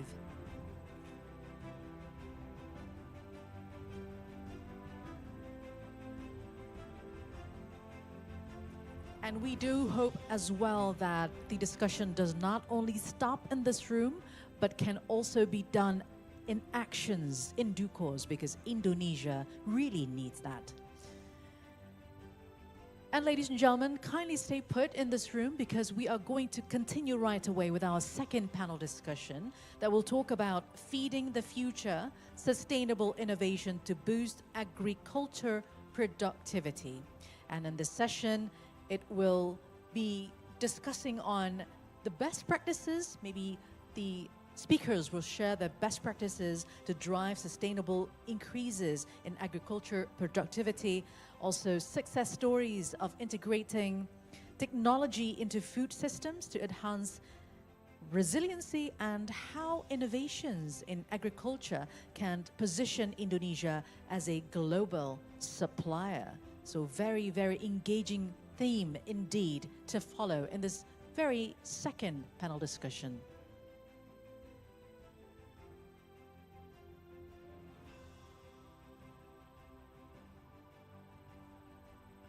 Participants, ladies and gentlemen, kindly stay in the room. We are going to continue right away with our panel discussion.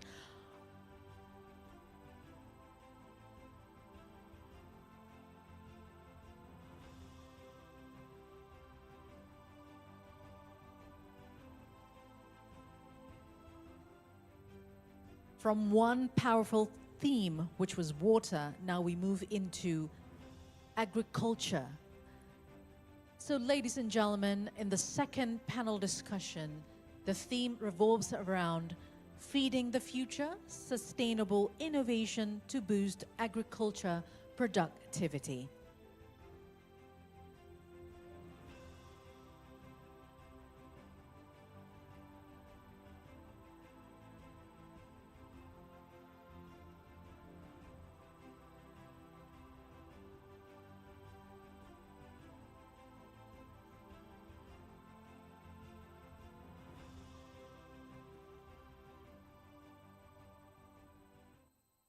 So, ladies and gentlemen, without further ado, it's time for me to introduce our moderator for the second panel discussion.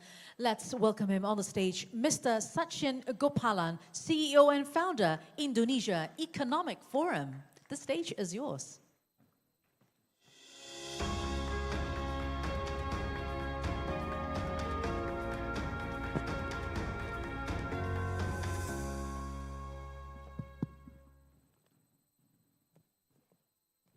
Good morning. I'm glad to see everybody is here today for this very important topic that we have ahead of us.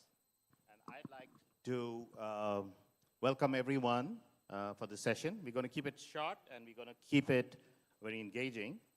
So I am Sachin Gopalan from the Indonesia Economic Forum. And I'd like to talk a little bit about what is food security and what is innovation and technology in food all about. You know, the challenge really ahead of us is that the son or daughter of a farmer doesn't want to be a farmer. The son and daughter of a fisherman doesn't want to be a fisherman.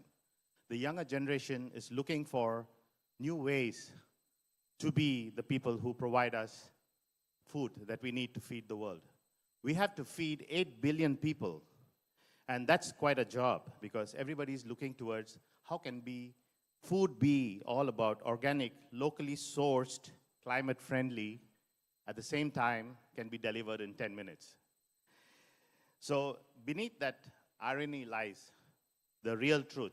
You know, agriculture today stands at the crossroads of innovation, and we have to really think about how we can do this without exhausting our soils, the water, and our planet's patience.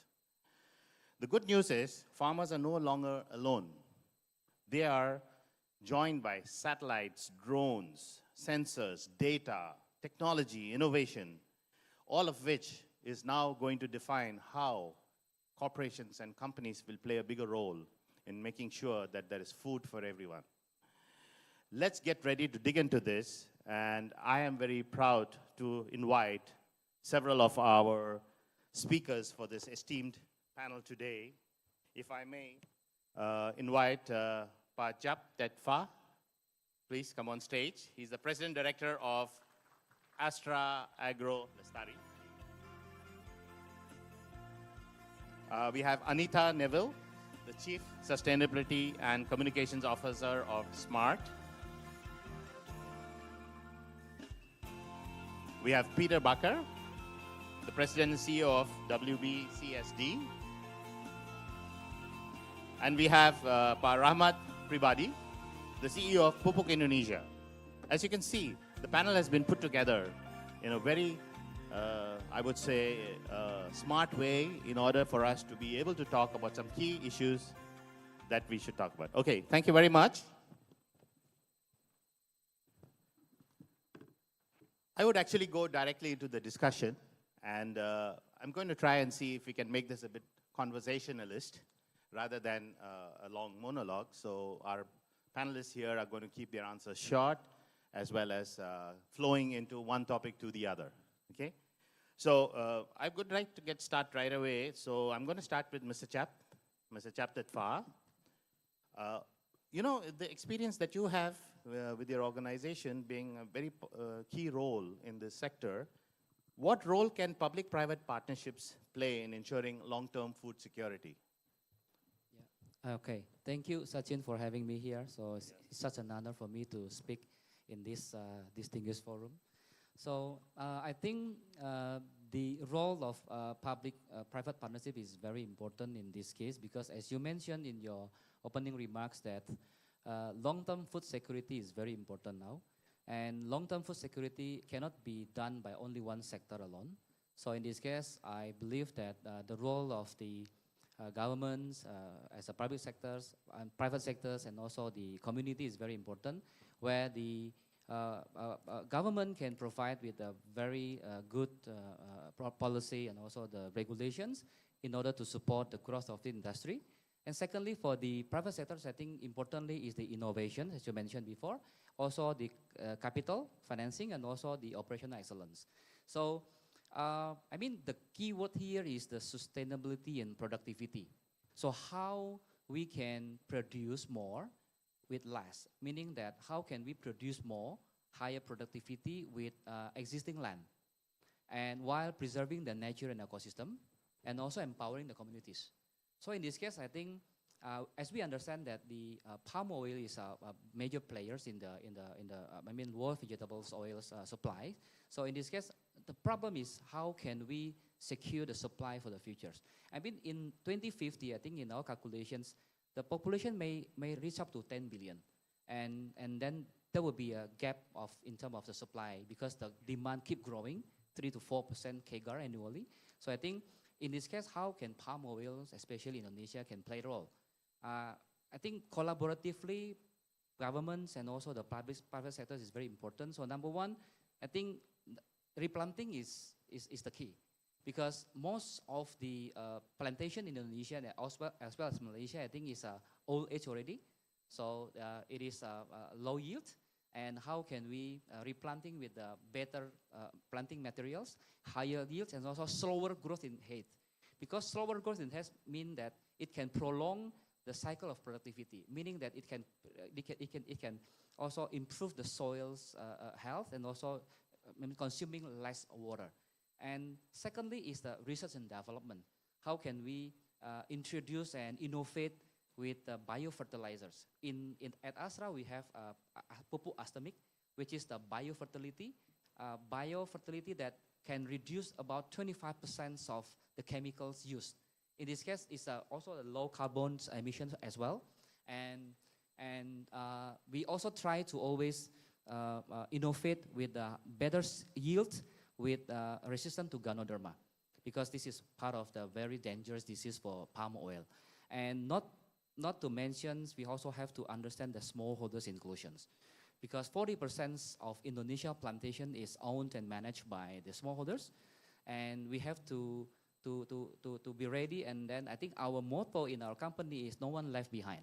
So we must ensure that every farmers have the right, equal right to access to market, access to financing, also access to technology, and also good agronomy practices. And in this case, the good agronomy practices, especially in using the technology, as you mentioned, drones, sensors, data analytics. I think we are ready to support the smallholders in a sense to support them how to do a better agronomy practices and also how to maintain the good soils. And the younger generation now, Sachin, I think we observe that the younger generations are now entering to the smallholders operation as well. And they are tech savvy. They are also ready to learn. So I think we will usually equip them with the capacity building, how to train them, how to give them educations.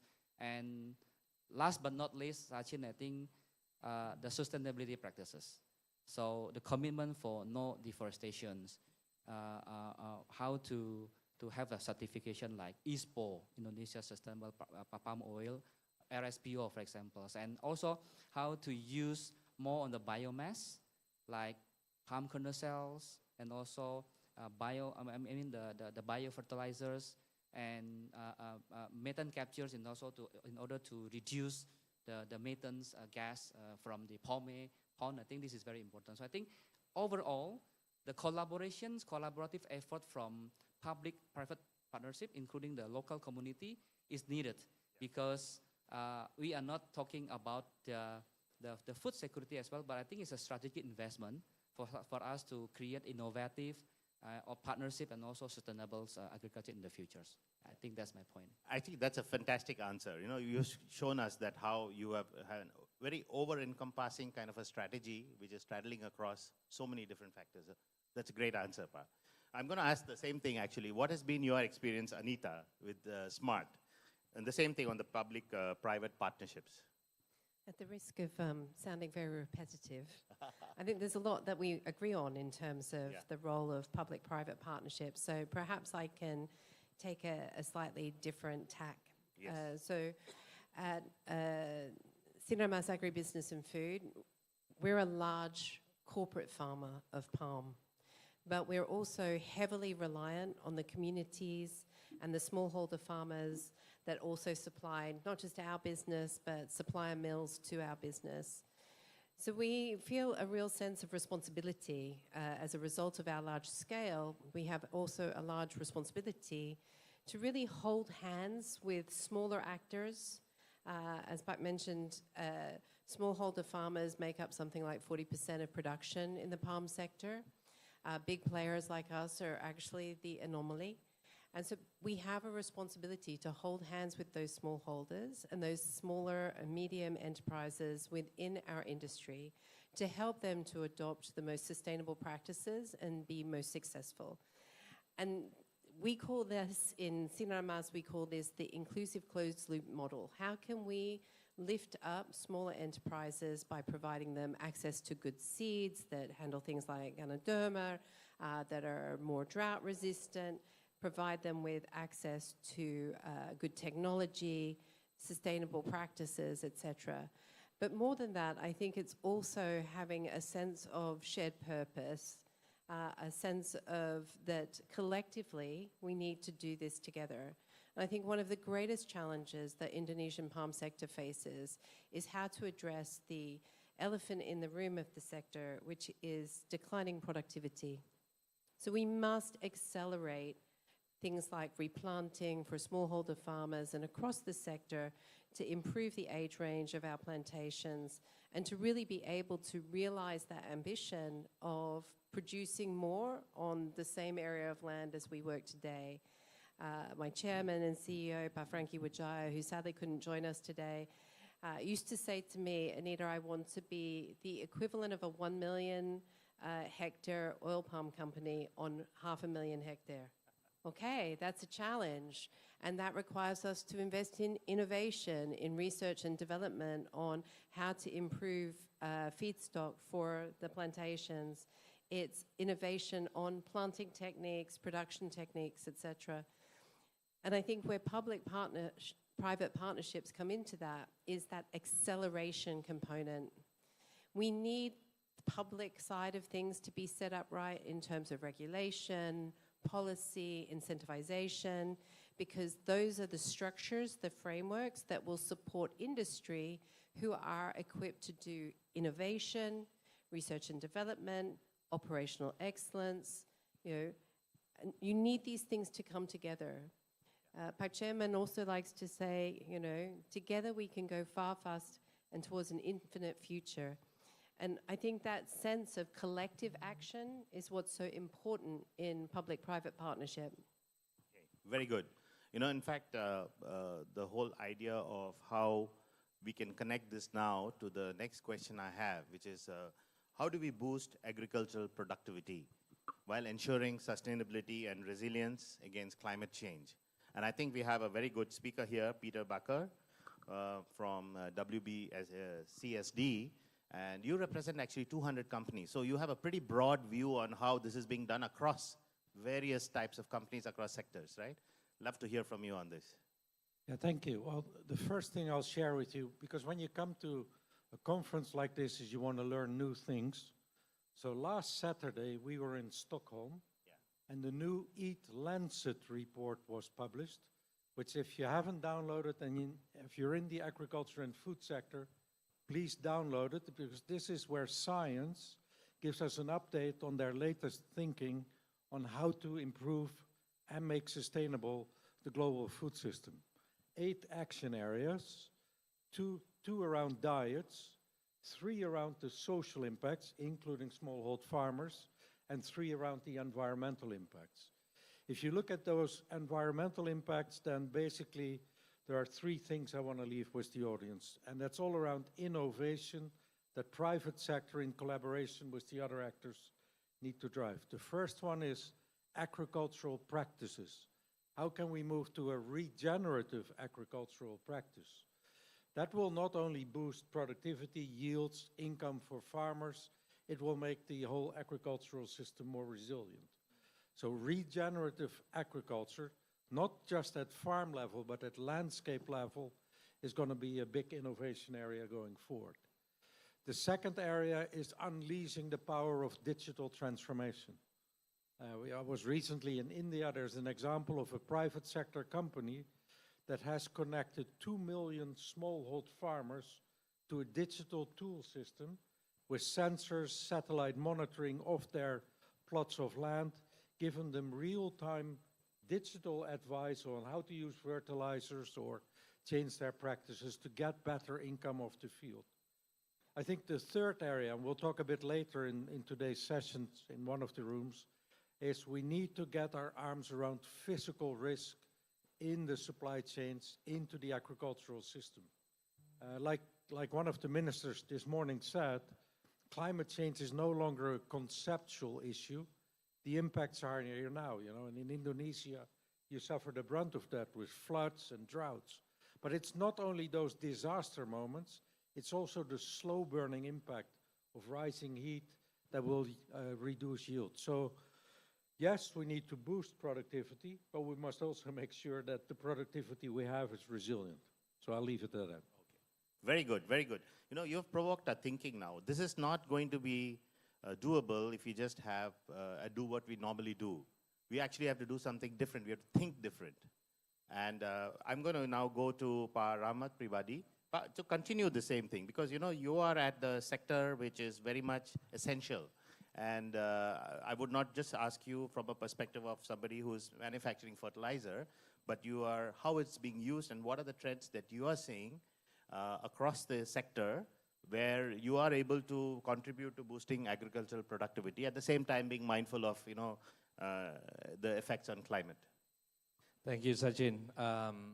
I love agricultural productivity because that is our business. So thank you, Exactly. Bu Anita, Pak Jab, just giving me a big opening for big business, because fertilizer contributes 62% to agriculture commodity, to agriculture productivity. So you cannot talk about increasing productivity by not talking fertilizer. And so the key in improving productivity of agriculture is making fertilizer affordable and available. And government, under this administration, has done a lot, especially to improve on stable food crops. There is a lot of transformation that the government done, but I don't want to go there too deep. Through all the transformations, we have been able to improve the fertilizer distribution to smallholder farmers by 12%, and the result is that the food production, rice production in Indonesia improved by 16%. So there is clear linkage of how important fertilizer in agriculture commodity. Now, question about affordability and availability is an old school questions. There is another question about how to make it sustainable. To do that, we've done so many things. We introduced what we call smart precision farming. We use technology, satellite-based, to make sure that the crops get what it needs, not more, not less. Because if you give them more, it'll just leaching to the, create a lot of pollution and so many other things. But I'd like to take the discussion further, because recently I think Indonesia are confronted with two very important challenges. One is, of course, food security, in which we now see a very strong light at the end of the tunnel. We know that Indonesia won't import rice this year, and hopefully for so many years in the future. But also Indonesia is confronted with energy security. And what is so interesting is that the government look at agriculture to solve this. So government just introduced mandated fuel blending B50 and also E5. That would require a lot of improved productivity and also a lot of land expansions in agriculture. And so with that, I think question about sustainability will become more important.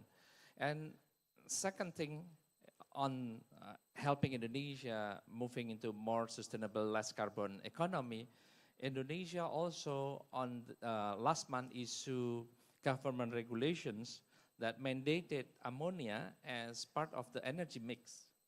So before, ammonia is a chemical compound that's seen as a nitrogen carrier. So the hydrogen carries nitrogen, and you use that to provide nitrogen, which is key nutrient to the plants. Now, ammonia is seen as a hydrogen carrier, in which ammonia, the nitrogen will carry hydrogen, which will be used to reduce the carbon emission of the fuel, because we know ammonia is carbon-free fuel. So I think talking about sustainability and agriculture, there are two things: how you manage the sustainability of the agriculture itself, but also how we can help the country tackling a very important task, which is energy security, using a sustainable practices of agriculture. Thank you, Sachin. Okay. In fact, fantastic. That, I think, was a great first round. Big warm applause for our speakers. Yeah. So, you know, if you think about it, we sometimes don't give enough importance to how food comes to our table. We think, you know, it's there at home, whether you look at it, you go to a restaurant, but there's a huge industry that makes sure that we are feeding the world. And I think this has dramatically changed from where it was 50 years ago, 100 years ago, to 20 years ago, even 10 years ago. But if you look at it today, the dramatic change in the way food is being produced to make sure there's food for everyone is really driven by technology. And I think, you know, I picked up on some of the comments that our speakers made today, that they are seeing, they have initiatives where the younger generation is being empowered. So I'd like to go a little bit deeper into that in the second round. I'd like to understand, yes, we have a lot of technology. Yes, we have a lot of investment. Agri-tech is hot today, right? It's one of the sectors everybody's looking at. And if you look at young people in the rural areas, they are understanding and they're figuring it out and they have more knowledge. They're not just blindly doing farming. Of course, guided by companies like you, that's very important. But the question I have, and I'm going to go across around the whole panel, and if you could keep it short, then we can get a little bit more into this, is how do we scale this? How do we scale the use of innovation, agri-tech, and digital tools to empower more and more of these smallholder farmers? Because, you know, the capacity building is a real challenge. And if they understand the technology, they'll apply it a lot better. So maybe I'll start with Pachep. Pachep, if you could just give us, what have you been doing in order to build it through scale? Yeah. Okay. Thank you, Sachin. Yeah, I think the challenge you mentioned is real and is valid, because as I mentioned, smallholders contributes 40% of the plantations, right? And now, because with the aging of plantation, it's also the aging of the people who do it before. So now is coming the second generations, so younger generation. So the son, the daughter, and they are going to the university, and some of them, they don't want to go back to the sites and then to do the agriculture, right? Because to them, it's much more proud for them to use the tie, you know, and then working in the office, right? Correct. But that's why I think we need to promote, to the young generations that, and also the smallholders, that we need to grow with them through partnership. So I think we need to grow with them so they are not growing behind them. So behind us, I mean, because partnership is the heart of this smallholders inclusion programs. And at Astra, I think we have worked with thousands of farmers all over Indonesia. And we provide them with many kinds of support in order to make them can increase their livelihood, increase their productivity as well. But I think it lies like in several key aspects. Number one, I think is as I mentioned before, is capacity building again. So we need to educate and training them and provide them with good agronomy practices. We have our R&D team that will be ready to support them, how to use the better fertilizers and the biopesticide as well, and how to reduce the use of water, because it's also very important for the sustainability as well. And secondly, I think technology-driven and data analytic.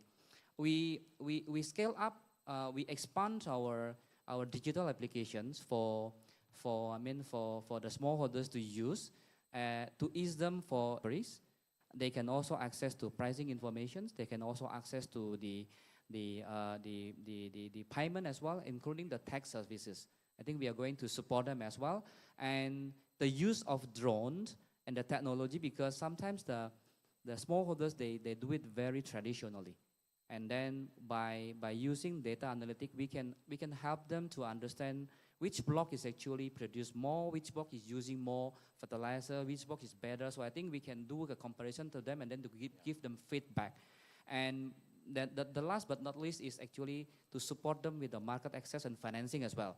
Because sometimes they don't have the access to market. We can purchase the fruit directly, and also we provide them with financing. Yeah. The value chain, the supply chain financing, especially for them to buy the truck, for example, because they need to support their work as well. I think that is something that we do, and then we will try to increase in the future as well. Yeah. I'm glad you mentioned financing, because that's my next question actually, and I'm going to ask Anita to take up on that.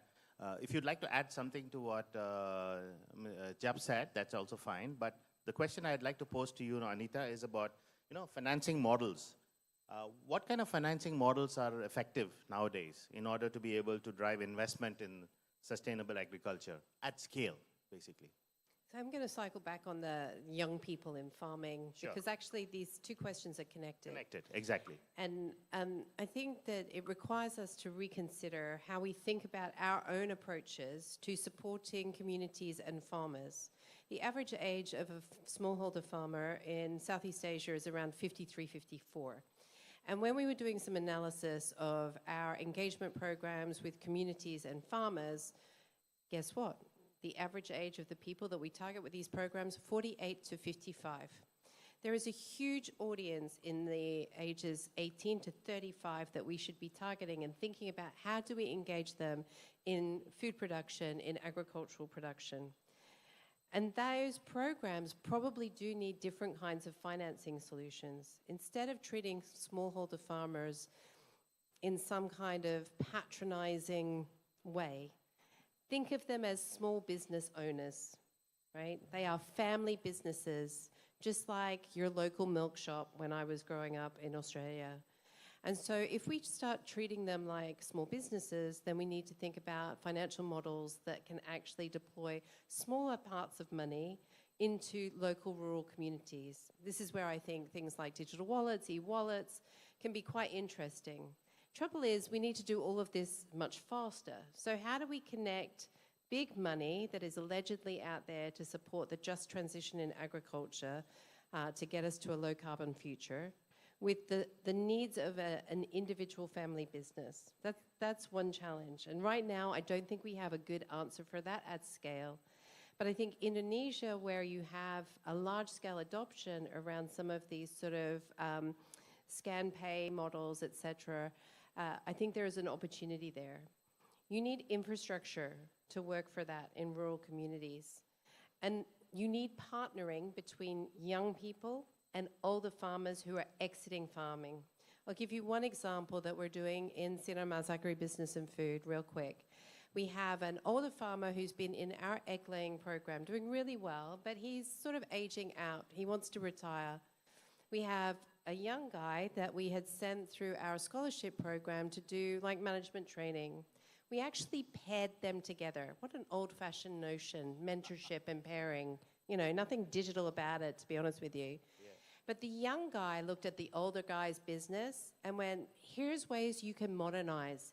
Here's how you can create greater efficiency so you don't have to work so hard. This has been so successful. First of all, the old guy's happy. Works less, earns more, great. The young guy has realized that that university course that he did that he thought was going to take him into the city actually brings him back into his community, and he can sell this service to other older farmers aging out looking to modernize. Yeah. So we are building an ecosystem, right? And I think you need to think about that in the financing models as well. How do we create an ecosystem of finance?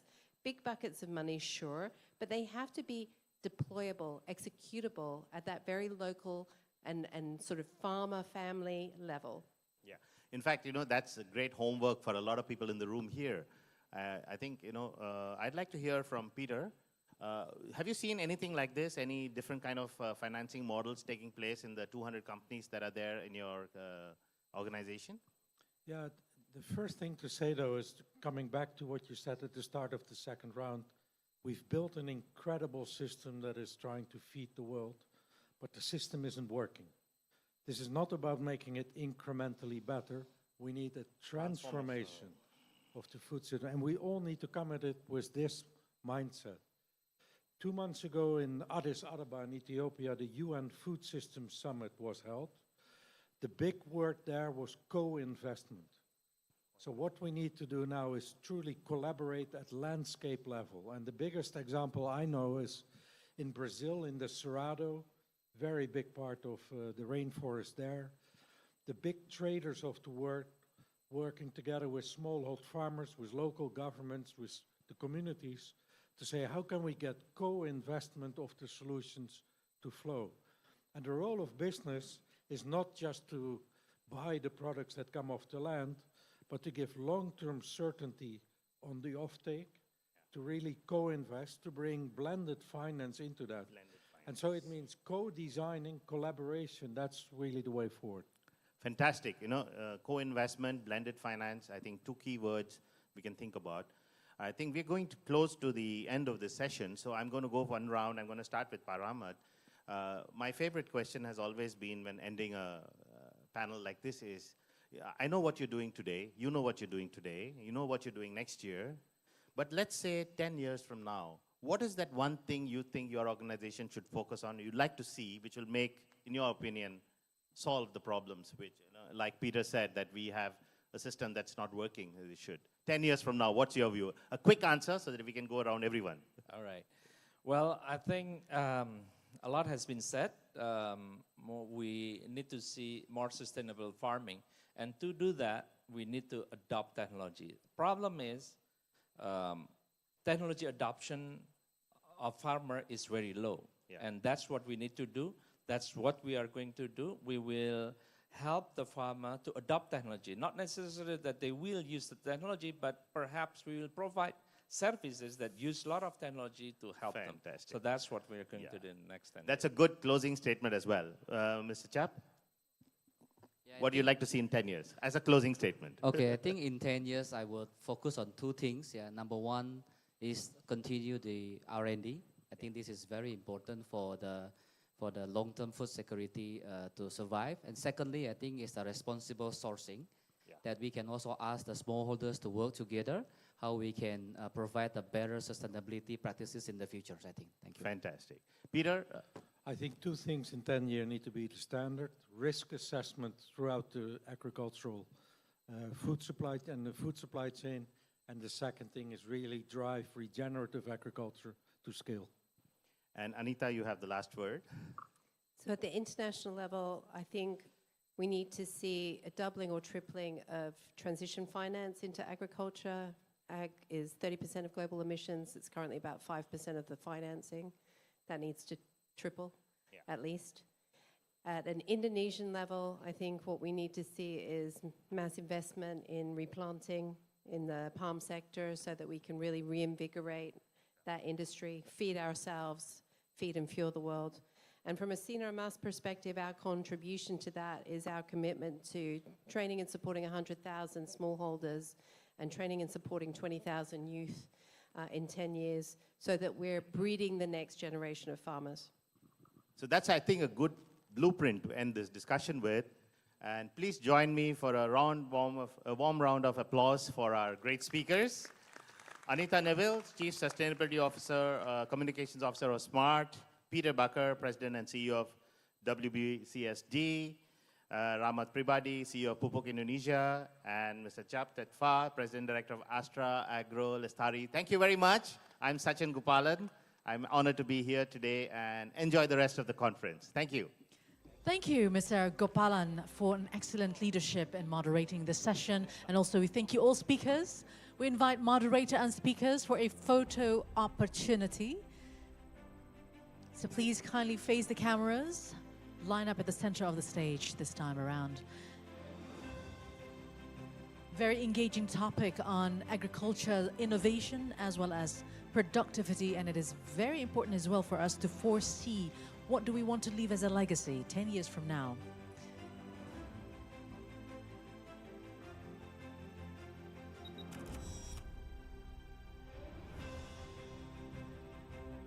Once again, thank you very much, speakers. Thank you, moderator. Your perspectives are very, very invaluable to this forum, ISF 2025.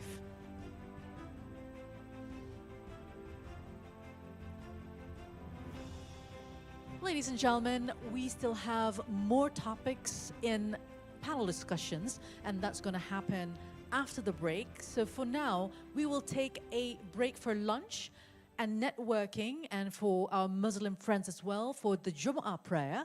Information for you that Salat Jum'at or Jum'ah prayer will be held at Assembly 1 room. Once again, Jum'at prayer is going to be held at Assembly 1 room. And ladies and gentlemen, we expect everyone to please be back at this plenary hall at 1:30 p.m. this afternoon for the next panel discussions that we promise will bring you great perspectives and engaging themes in this forum, ISF 2025. Enjoy your break, and we'll see you after that. Thank you very much.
The national anthem of Indonesia, Indonesia Raya.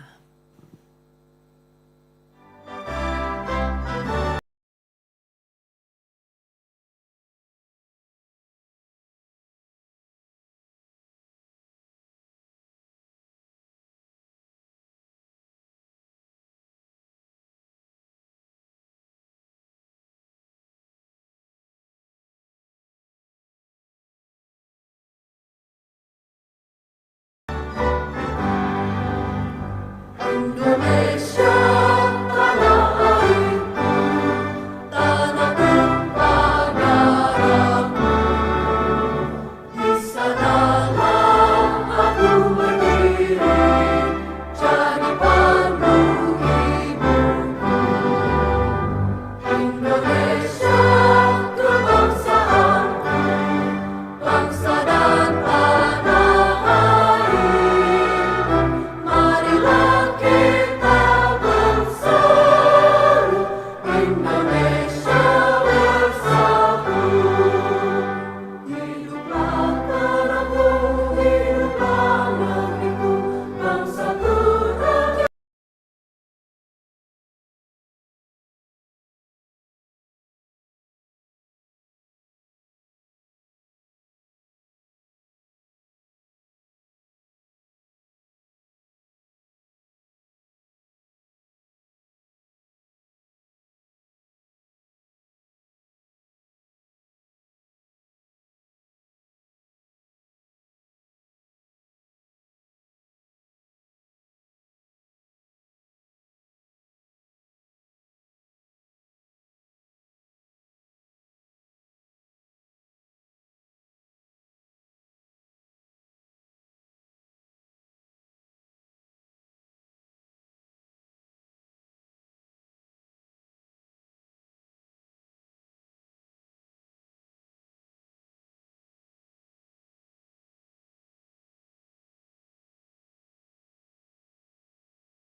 The national anthem of Indonesia.